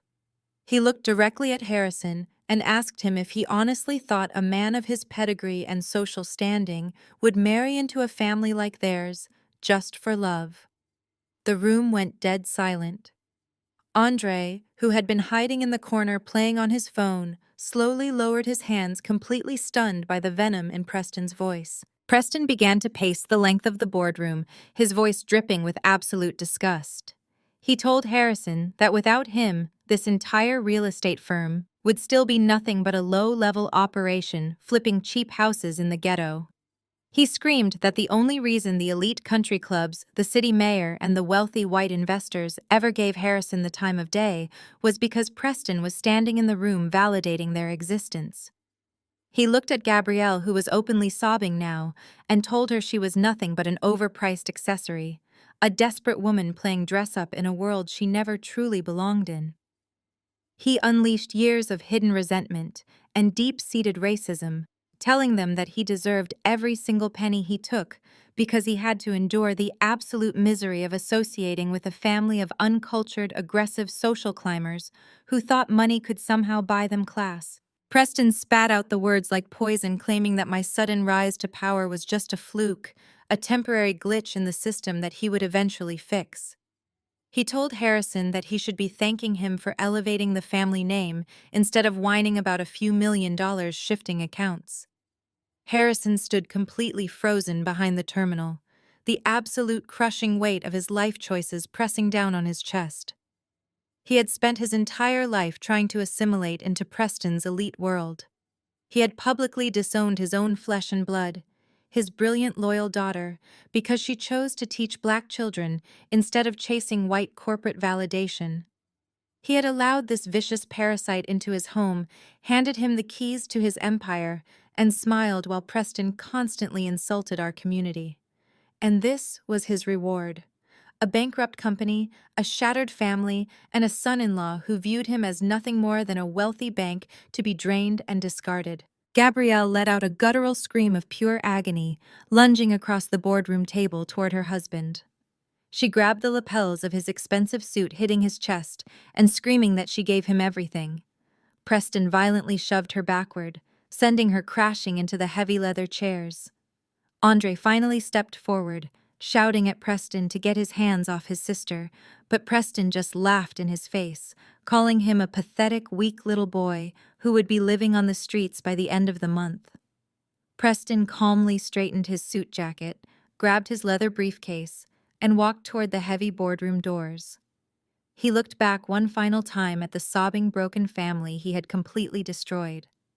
He told them to enjoy the bankruptcy and walked out, leaving Harrison, Gabrielle, and Andre drowning in the toxic radioactive wreckage of the empire they had so arrogantly built. The collapse of my father's real estate empire was not a quiet event. Over the next few days, the financial earthquake sent massive shockwaves through the city. I sat in my office watching the local news anchors who had tried to destroy me just a week earlier, now frantically reporting on the sudden implosion of Harrison Holdings.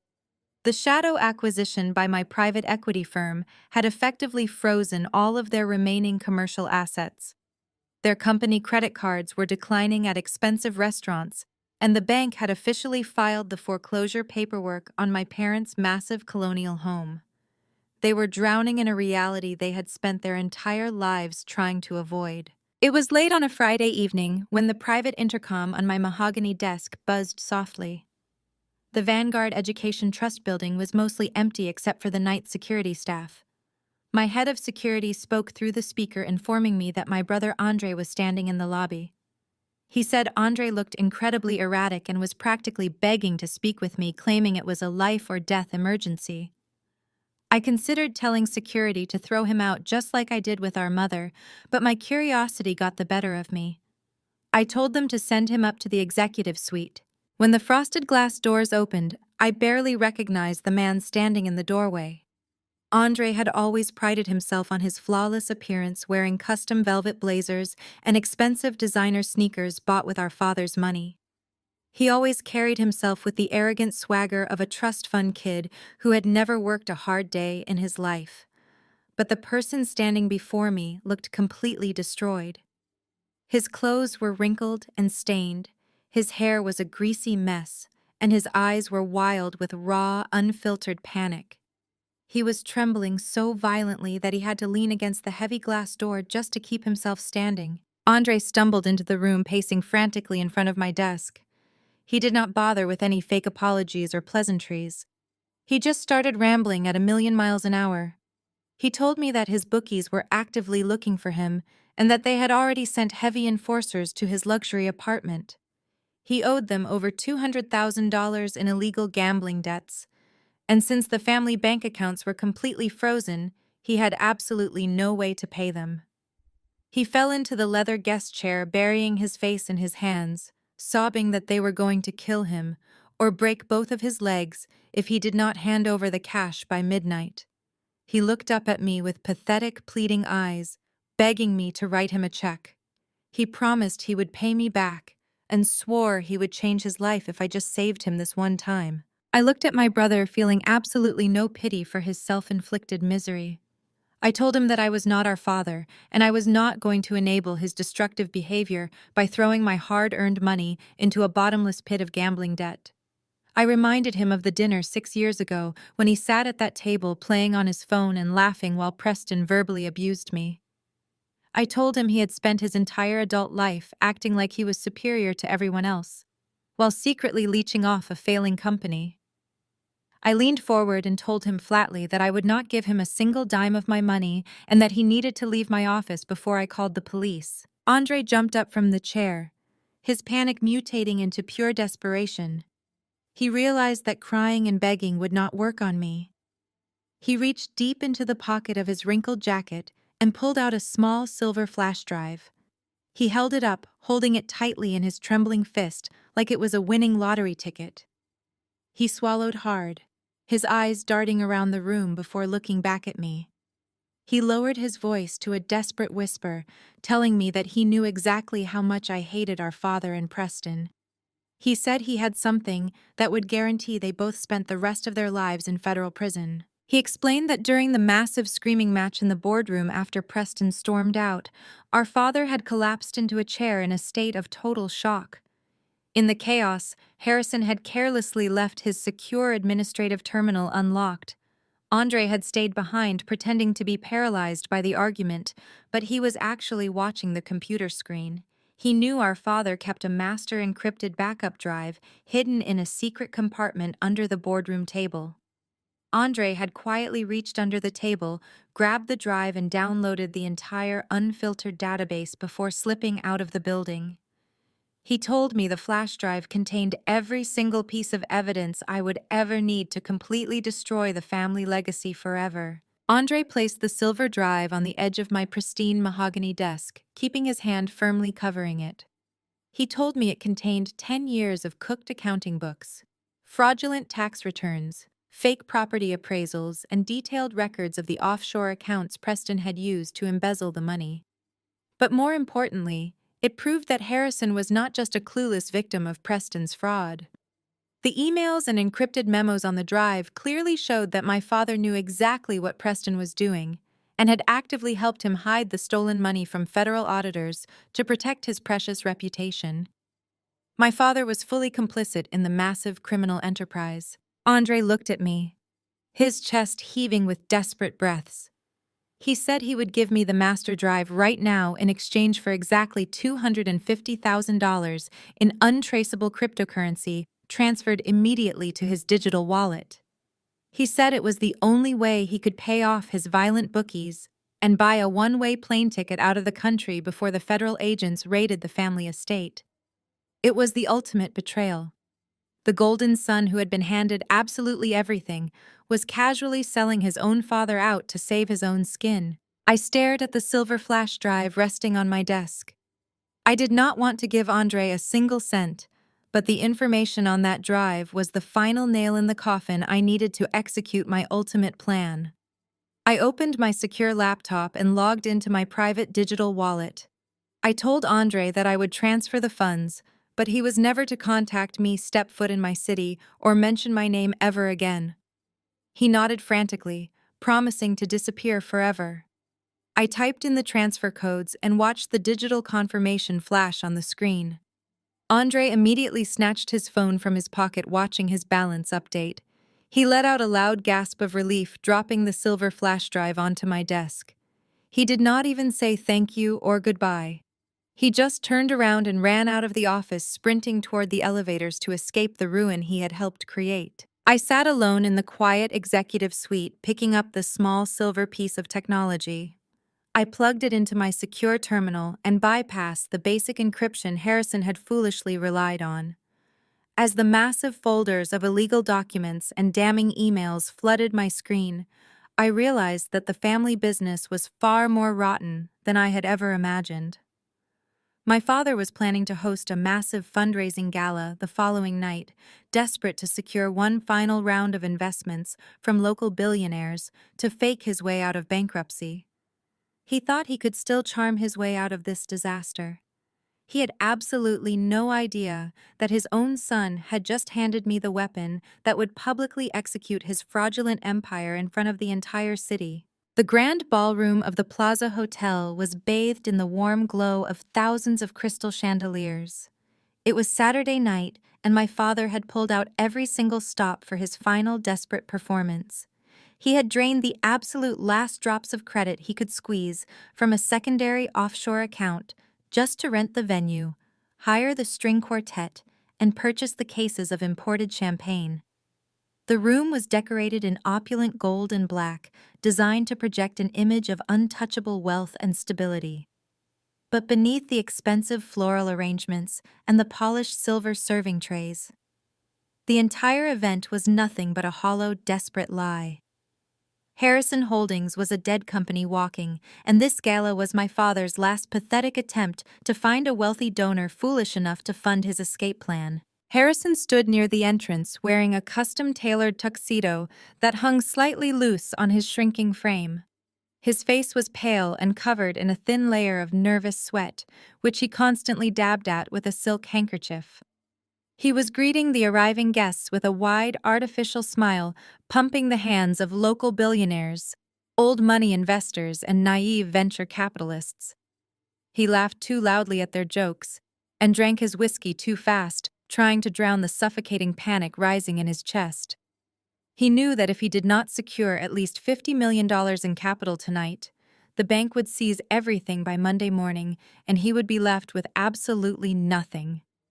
He had spent the entire afternoon memorizing a fake pitch for a revolutionary green energy housing development that did not actually exist anywhere outside of his own desperate imagination. Gabrielle was also there playing her part in this tragic theater.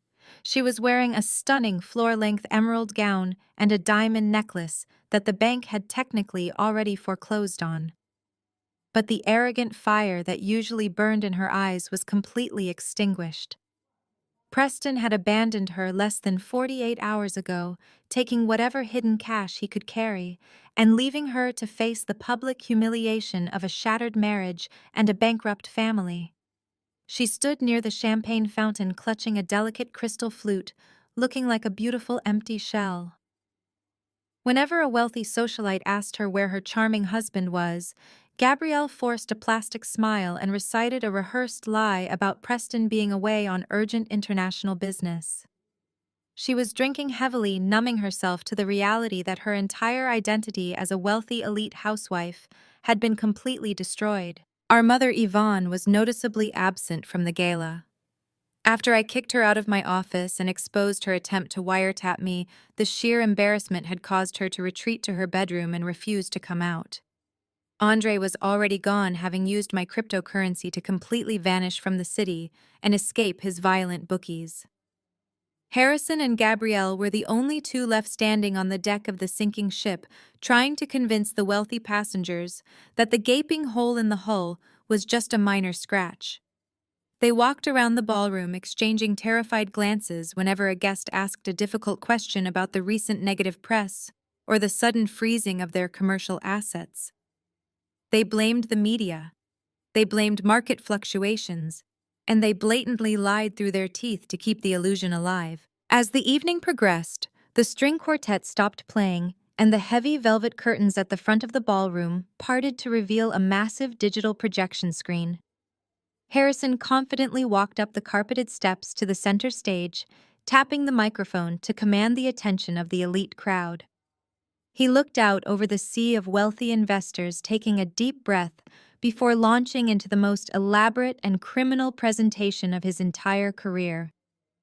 The digital screen lit up with breathtaking architectural renderings of a massive sustainable city center featuring luxury high-rises, sprawling public parks, and state-of-the-art commercial spaces. It looked like an absolute utopia. Harrison spoke with intense passion, describing how this fake project would completely revolutionize the city and generate astronomical returns for any investor visionary enough to get in on the ground floor tonight. He talked about exclusive zoning permits that he had supposedly already secured, and massive tax incentives that the state government had promised him. Every single word falling from his mouth was a calculated, desperate lie. He was directly violating federal securities laws, with every breath he took publicly soliciting millions of dollars for a ghost project using completely fabricated financial projections. He pleaded with the audience, telling them that this was a once-in-a-lifetime opportunity to cement their legacy alongside the Harrison family name. He asked them to open their checkbooks and commit to the future, completely unaware that the future he was selling was a one-way ticket to federal prison. Harrison specifically directed his presentation toward a man sitting at the center table, a highly respected billionaire who managed the largest private wealth fund in the state. Harrison knew that if he could convince this specific man to commit to the project, the rest of the wealthy sheep in the room would immediately follow his lead and open their checkbooks. Harrison looked directly at the billionaire, promising him exclusive naming rights to the central plaza of the fake development, hoping to appeal to the older man's massive ego. The billionaire sat quietly swirling a glass of expensive wine, listening intently to the elaborate presentation. Harrison was sweating heavily now, his heart pounding against his ribs as he reached the grand finale of his speech. He clicked a button on his remote, and the screen illuminated with a massive fake financial chart showing endless upward growth and guaranteed profit margins. He was quite literally begging them to hand over their money so he could launder it through offshore accounts and book a private jet out of the country before the authorities raided his office. Down in the audience, the wealthy investors were actually listening. Harrison had always been an incredibly charismatic salesman, and the sheer scale of the lie was so massive that some of them actually started to believe it. Gabrielle stood at the back of the room watching her father spin his web of lies, finally allowing a small glimmer of toxic hope to return to her eyes. She thought they were actually going to get away with it. She thought her father was going to secure the cash payoff the massive debts and save her luxurious lifestyle from total destruction. They both believed the worst was finally over, and that their corrupt empire was about to rise from the ashes. They had absolutely no idea that I was sitting in a private town car, parked directly outside the hotel, with a briefcase full of undeniable evidence, waiting for the perfect moment to step inside and burn their fake utopia to the ground. I sat in the plush leather seat of the private town car, watching the live feed of the gala on my secure tablet. My father was sweating under the bright stage lights, his voice echoing through the grand ballroom, as he desperately tried to sell his fabricated utopia. He spoke about the Harrison family legacy with such profound arrogance, completely blind to the fact that his legacy was nothing more than a house of cards waiting for a single gust of wind. I looked at the silver briefcase resting on the seat next to me. It contained the printed copies of the encrypted flash drive my brother had traded for his escape. Every fraudulent tax return and offshore bank statement was neatly organized in glossy binders. I checked my diamond watch and decided the perfect moment had finally arrived. I stepped out of the town car into the cool night air. I was wearing a custom-tailored ivory evening gown that radiated absolute power and sophistication. A thick emerald-cut diamond necklace rested elegantly on my collarbone, a stark contrast to the fake jewelry Gabrielle was currently wearing inside. The moment my expensive heels touched the pavement, 4 massive security contractors dressed in sharp black suits immediately surrounded me. They were the personal detail of the most powerful private equity owner in the city.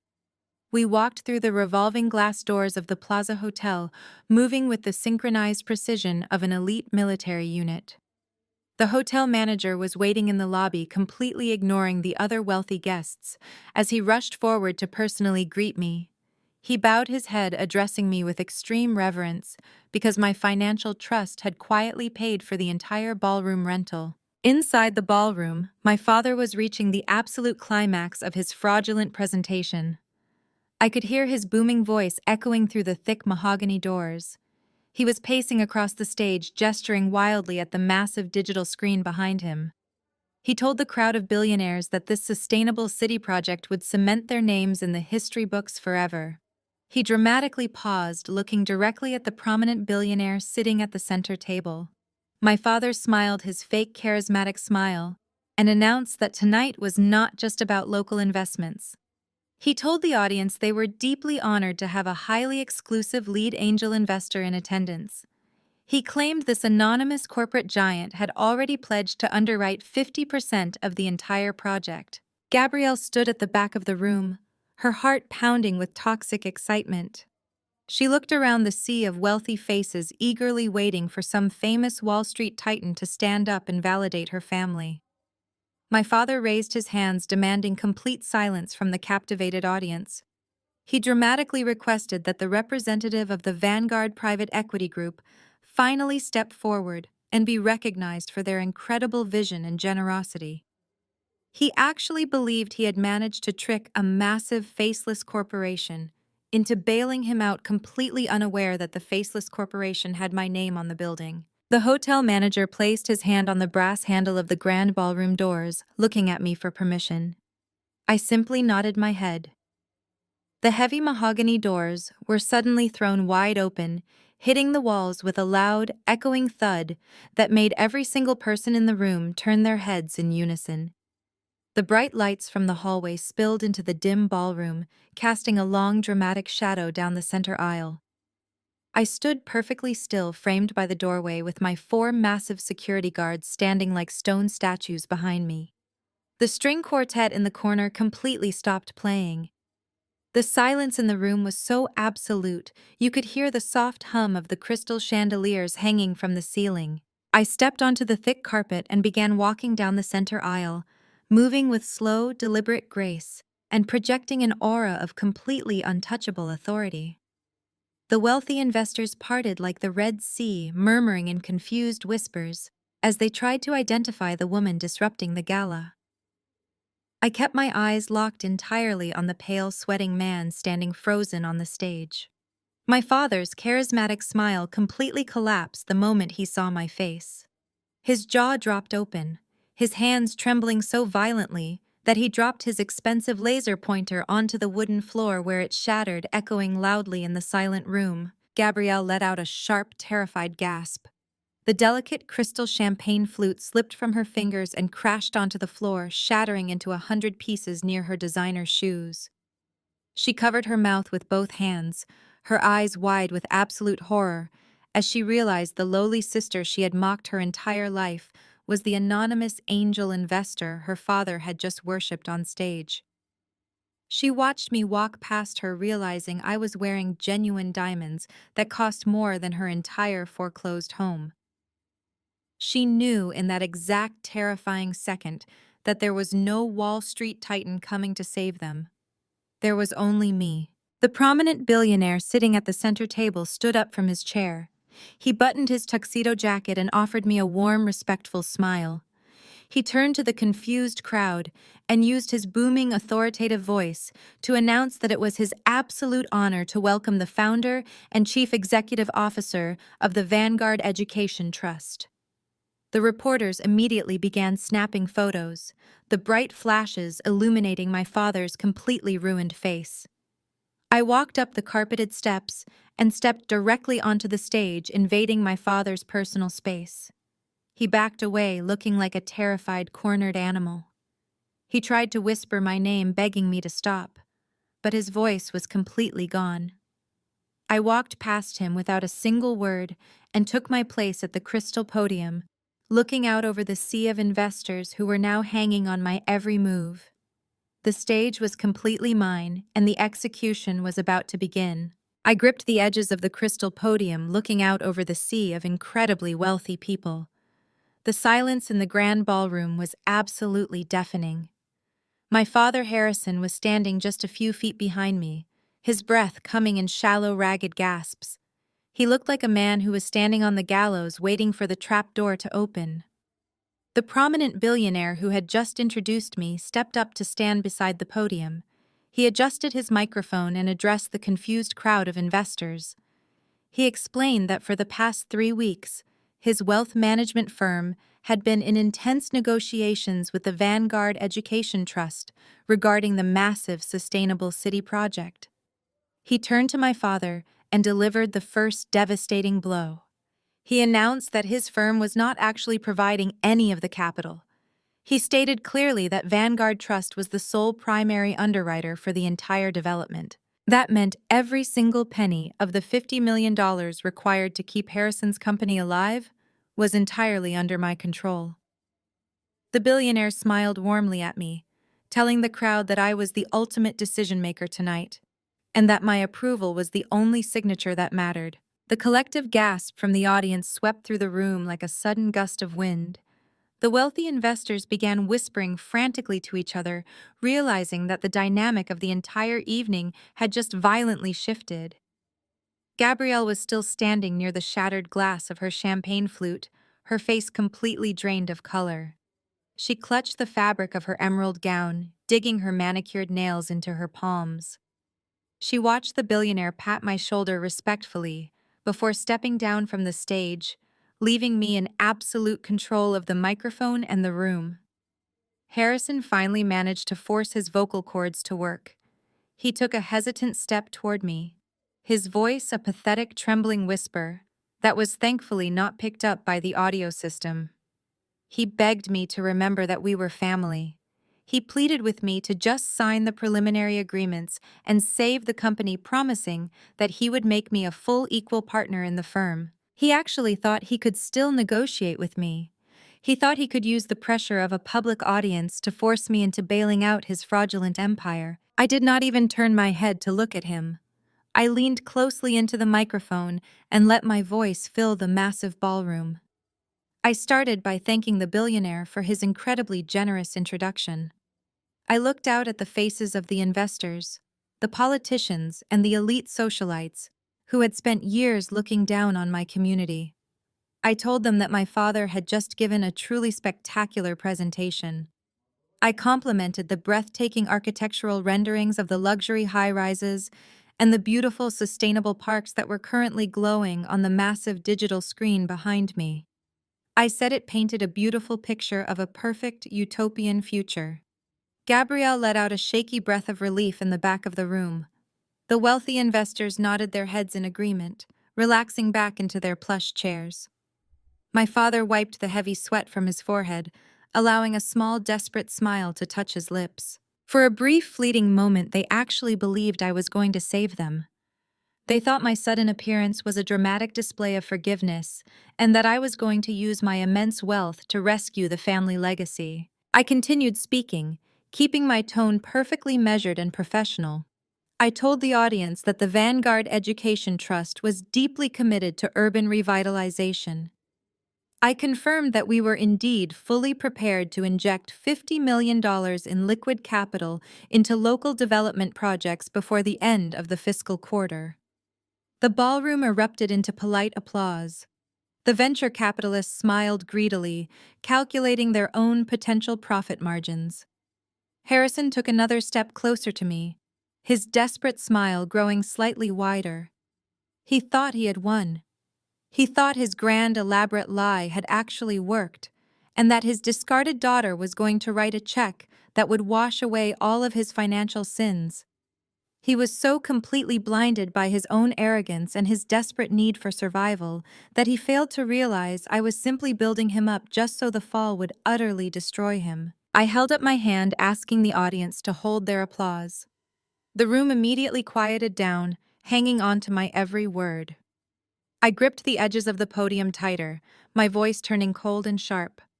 I told the investors that as the primary underwriter holding the keys to a $50 million investment, it was my absolute legal and moral fiduciary duty to ensure complete financial transparency.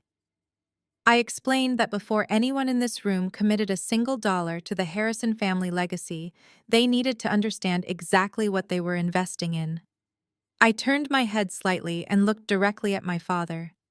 His desperate smile instantly vanished, replaced by a look of pure, unadulterated terror. He knew exactly what the word transparency meant, for a man who had spent the last decade cooking his books and hiding stolen money. I looked back at the audience and announced that the beautiful presentation they had just watched was nothing but a masterfully crafted illusion. The whispers erupted again, this time filled with sharp confusion and rising concern. I stated clearly that the Sustainable City project did not exist. There were no exclusive zoning permits, and there were absolutely no state tax incentives. I told them that Harrison Holdings was not a visionary real estate empire on the brink of massive expansion. I raised my voice slightly, letting the cold, hard truth echo through the crystal chandeliers. I declared that Harrison Holdings was a completely bankrupt, rotting shell of a company actively suffocating under tens of millions of dollars in toxic hidden debt. I gestured to my lead security contractor standing near the edge of the stage. He immediately walked over to the audio-visual control booth at the side of the room, holding the silver flash drive that contained my father's absolute ruin. Gabrielle let out a loud, panicked sob from the back of the room. Finally understanding that I was not there to save their lives, I was there to publicly end them. The massive digital projection screen behind me flickered violently for a fraction of a second. The beautiful architectural renderings of the fake sustainable city completely vanished. In their place, the stark, harsh reality of Harrison Holdings was broadcast for every single elite investor in the room to see. My security contractor had successfully bypassed the presentation software and loaded the contents of the encrypted silver flash drive. The screen was immediately filled with complex financial spreadsheets drenched in bright red ink. I turned my attention back to the microphone, my voice echoing with absolute authority as I began to dissect the massive fraud piece by piece. I pointed to the first document on the screen, which was a highly confidential internal audit that my father had actively buried 3 years ago. I read the numbers aloud, detailing the $50 million deficit that the company had desperately tried to hide from federal regulators. The room erupted into a frenzy of shocked whispers. The prominent billionaire sitting at the front table immediately pulled out his cell phone, dialing his legal team with a look of pure fury on his face. The wealthy socialites and venture capitalists, who had been ready to write massive checks just minutes ago, were now staring at the screen in absolute horror, realizing they had almost been robbed blind by a desperate con artist. My father stood completely paralyzed on the edge of the stage. His face was devoid of all color, his mouth opening and closing silently as he watched his carefully constructed empire burn to ashes in front of the entire city. He weakly raised his hand, trying to step forward and tell the crowd that the documents were fake and that this was just a malicious cyber attack by a jealous competitor. He actually reached for the microphone, but my security detail stepped smoothly into his path, forcing him to back away. I did not let him speak. I clicked a small silver remote on the podium, advancing the slide to the next undeniable piece of evidence. I told the audience that the bankruptcy of Harrison Holdings was not just a result of poor market conditions or bad investments. I stated clearly that it was the direct result of a highly coordinated systemic embezzlement campaign orchestrated by the very family asking for their money tonight. The screen shifted to display a series of offshore bank statements routed through the Cayman Islands. The account names were clearly visible, explicitly tying the stolen funds directly to Preston. I broke down the exact amounts, showing how Preston had systematically drained the corporate accounts, transferring hundreds of thousands of dollars every single month, while the main company defaulted on its primary commercial loans. Gabrielle let out a sharp, agonizing cry from the back of the room. She pushed her way through the crowd of stunned investors, her emerald gown catching on the heavy chairs as she stumbled toward the stage. She screamed at me to turn the screen off, begging me to stop humiliating her in front of her high society friends. She cried that Preston was a good businessman, and that I was just twisting the numbers to ruin her perfect life because I was deeply jealous of her marriage. I looked down at my sister, feeling absolutely zero sympathy for the woman who had spent her entire life trying to make me feel small. I told Gabrielle that she did not have a perfect life, and that Preston was not just stealing money from the company, he was stealing her entire reality. I clicked the remote button one more time. The financial spreadsheets vanished, replaced by high-resolution photographs and real estate deeds that my brother Andre had managed to scrape from Preston's hidden folders. The massive screen illuminated with images of a sprawling luxury penthouse located in the most expensive district on the other side of the city. The official deed was displayed right next to the photos, clearly showing that Preston had purchased the $3 million property using stolen company funds. But the name on the deed was not Gabrielle's. The next slide displayed a series of crystal-clear photographs of Preston, arm in arm with a stunning young blonde woman. The woman in the photograph was wearing the exact same designer diamond necklace that Gabrielle had bragged about receiving last Christmas. I spoke directly to Gabrielle, my voice echoing through the silent ballroom so that every single one of her elite friends could hear the absolute truth. I told her that her brilliant, wealthy husband had been using her father's stolen money to fund a completely separate life with his long-term mistress. I detailed the expensive tropical vacations, the luxury sports cars, and the massive monthly allowance Preston had been funneling to the other woman, while Gabrielle was forced to secretly sell her own jewelry just to keep up appearances at the country club. Gabrielle's knees completely buckled beneath her. She collapsed onto the hardwood floor of the ballroom, the expensive fabric of her emerald gown pooling messily around her. She covered her face with both hands, letting out a sound of pure primal devastation that echoed miserably over the speakers. The wealthy socialites she had desperately tried to impress her entire life were now looking down at her with a mixture of profound pity and absolute disgust.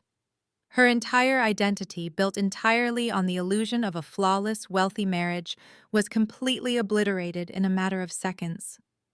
She had traded her soul for a life of luxury, only to find out that she was nothing more than a convenient cover story for a ruthless, cowardly thief. My father slowly sank to the floor of the stage, sitting cross-legged like a defeated child. He could not even bring himself to look at his broken, sobbing daughter. He just stared blankly at the floor, completely destroyed by the undeniable proof of his own massive failures. The financial slaughter was absolute, and there was nowhere left for them to hide. I stepped away from the podium, letting the devastating silence wash over the ruined family. The investors in the room were already beginning to gather their expensive coats and head toward the exits, completely disgusted by the massive criminal fraud they had just witnessed. But the execution was not entirely finished. I walked to the edge of the stage, looking down at my father, who was still sitting frozen on the floor. I told him that exposing his crimes was only the first part of my visit tonight. I reminded him that the Vanguard Education Trust did not just review his financial portfolio for the fun of it. I explained that over the past 48 hours, my private equity firm had aggressively targeted every single bank and lending institution that held a piece of Harrison Holdings debt. I spoke slowly, ensuring that every single word pierced through his deep state of shock. I told him that Vanguard Trust had legally purchased all of his defaulted commercial loans, all of his unpaid corporate mortgages, and the final foreclosed deed to the massive family estate he prized so deeply. The banks were so desperate to offload the toxic assets that they sold them to my trust for pennies on the dollar. I watched his hollow eyes slowly widen as the terrifying reality of my words sank in. I announced that I was no longer just the daughter he threw away. I was now his primary creditor, his ultimate landlord, and the sole legal owner of every single asset his company previously controlled. I told him that the very building his corporate headquarters was located in now belonged entirely to me. I looked at Gabrielle, who was still weeping on the floor, and told them that they were officially evicted from all properties immediately. They had exactly 1 hour to clear their personal belongings out of their desks before my security teams locked down the buildings and seized all remaining physical assets. My father scrambled to his hands and knees. The proud, arrogant real estate mogul who had ruthlessly bullied the entire city for decades was now crawling on the stage toward my designer heels. He grabbed the hem of my ivory gown, tears streaming down his wrinkled face. He begged me for mercy. He cried that he was an old man and that he would not survive going to a federal prison. He pleaded with me to let him keep just a small fraction of the money so he could quietly retire and disappear. He actually tried to call me his sweet little girl, desperately attempting to weaponize the family bond he had completely severed 6 years ago. I looked down at the pathetic broken man clutching my dress. I did not feel anger, and I did not feel sadness. I felt absolutely nothing. I calmly reached down and peeled his trembling fingers off my dress.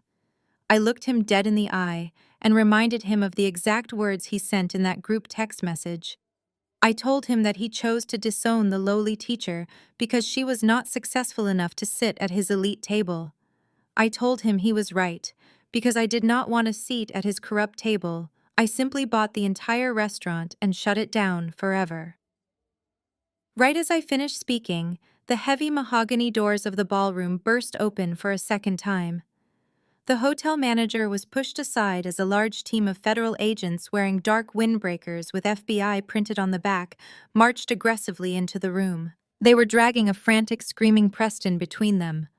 Preston had apparently tried to sneak into the hotel lobby to intercept any investment checks my father might have collected. But he walked right into the massive federal sting I had coordinated with the authorities earlier that afternoon. Preston was screaming that he was a victim, that his father-in-law had forced him to cook the books. The federal agents completely ignored his pathetic whining, snapping cold steel handcuffs onto his wrists, right in front of the remaining guests.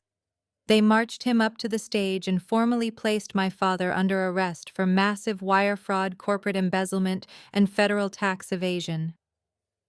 Gabrielle screamed a raw, terrible sound as the agents pulled our father off the floor, twisting his hands behind his back and leading him away. I did not stay to watch them read the Miranda rights. I turned my back on the absolute chaos I had orchestrated and walked gracefully off the stage. My security detail formed a tight protective circle around me as I walked down the center aisle of the ballroom. The few remaining billionaires actually parted to make way for me, nodding their heads in silent, terrified respect. I walked out of the opulent, toxic world of the Plaza Hotel and stepped back into the cool, refreshing night air. The private town car was waiting patiently to take me home. As the car pulled away from the curb, I looked out the tinted window, watching the flashing red and blue lights of the police cruisers completely surrounding the hotel. I closed my eyes, feeling a deep, profound sense of peace. I was not a victim anymore. I was returning to the Oakwood district, returning to my thriving community, and the students who truly loved me. I had taken the deepest wounds my family inflicted and turned them into an empire of justice, and nobody would ever underestimate the lowly teacher ever again. Thank you so much for listening to my story. If you made it to the end and felt the deep satisfaction of watching toxic, arrogant people finally face the consequences of their own actions, please leave a comment down below and let me know your favorite moment of the downfall. Have you ever had to walk away from toxic family members to build your own success? Let us share our experiences in the comments to support one another. Do not forget to hit that like button, subscribe to the channel, and turn on notifications so you never miss another story of ultimate redemption and sweet justice. Remember, your worth is never defined by the people who fail to see it. Stay strong. Keep building your empire, and I will see you in the next video.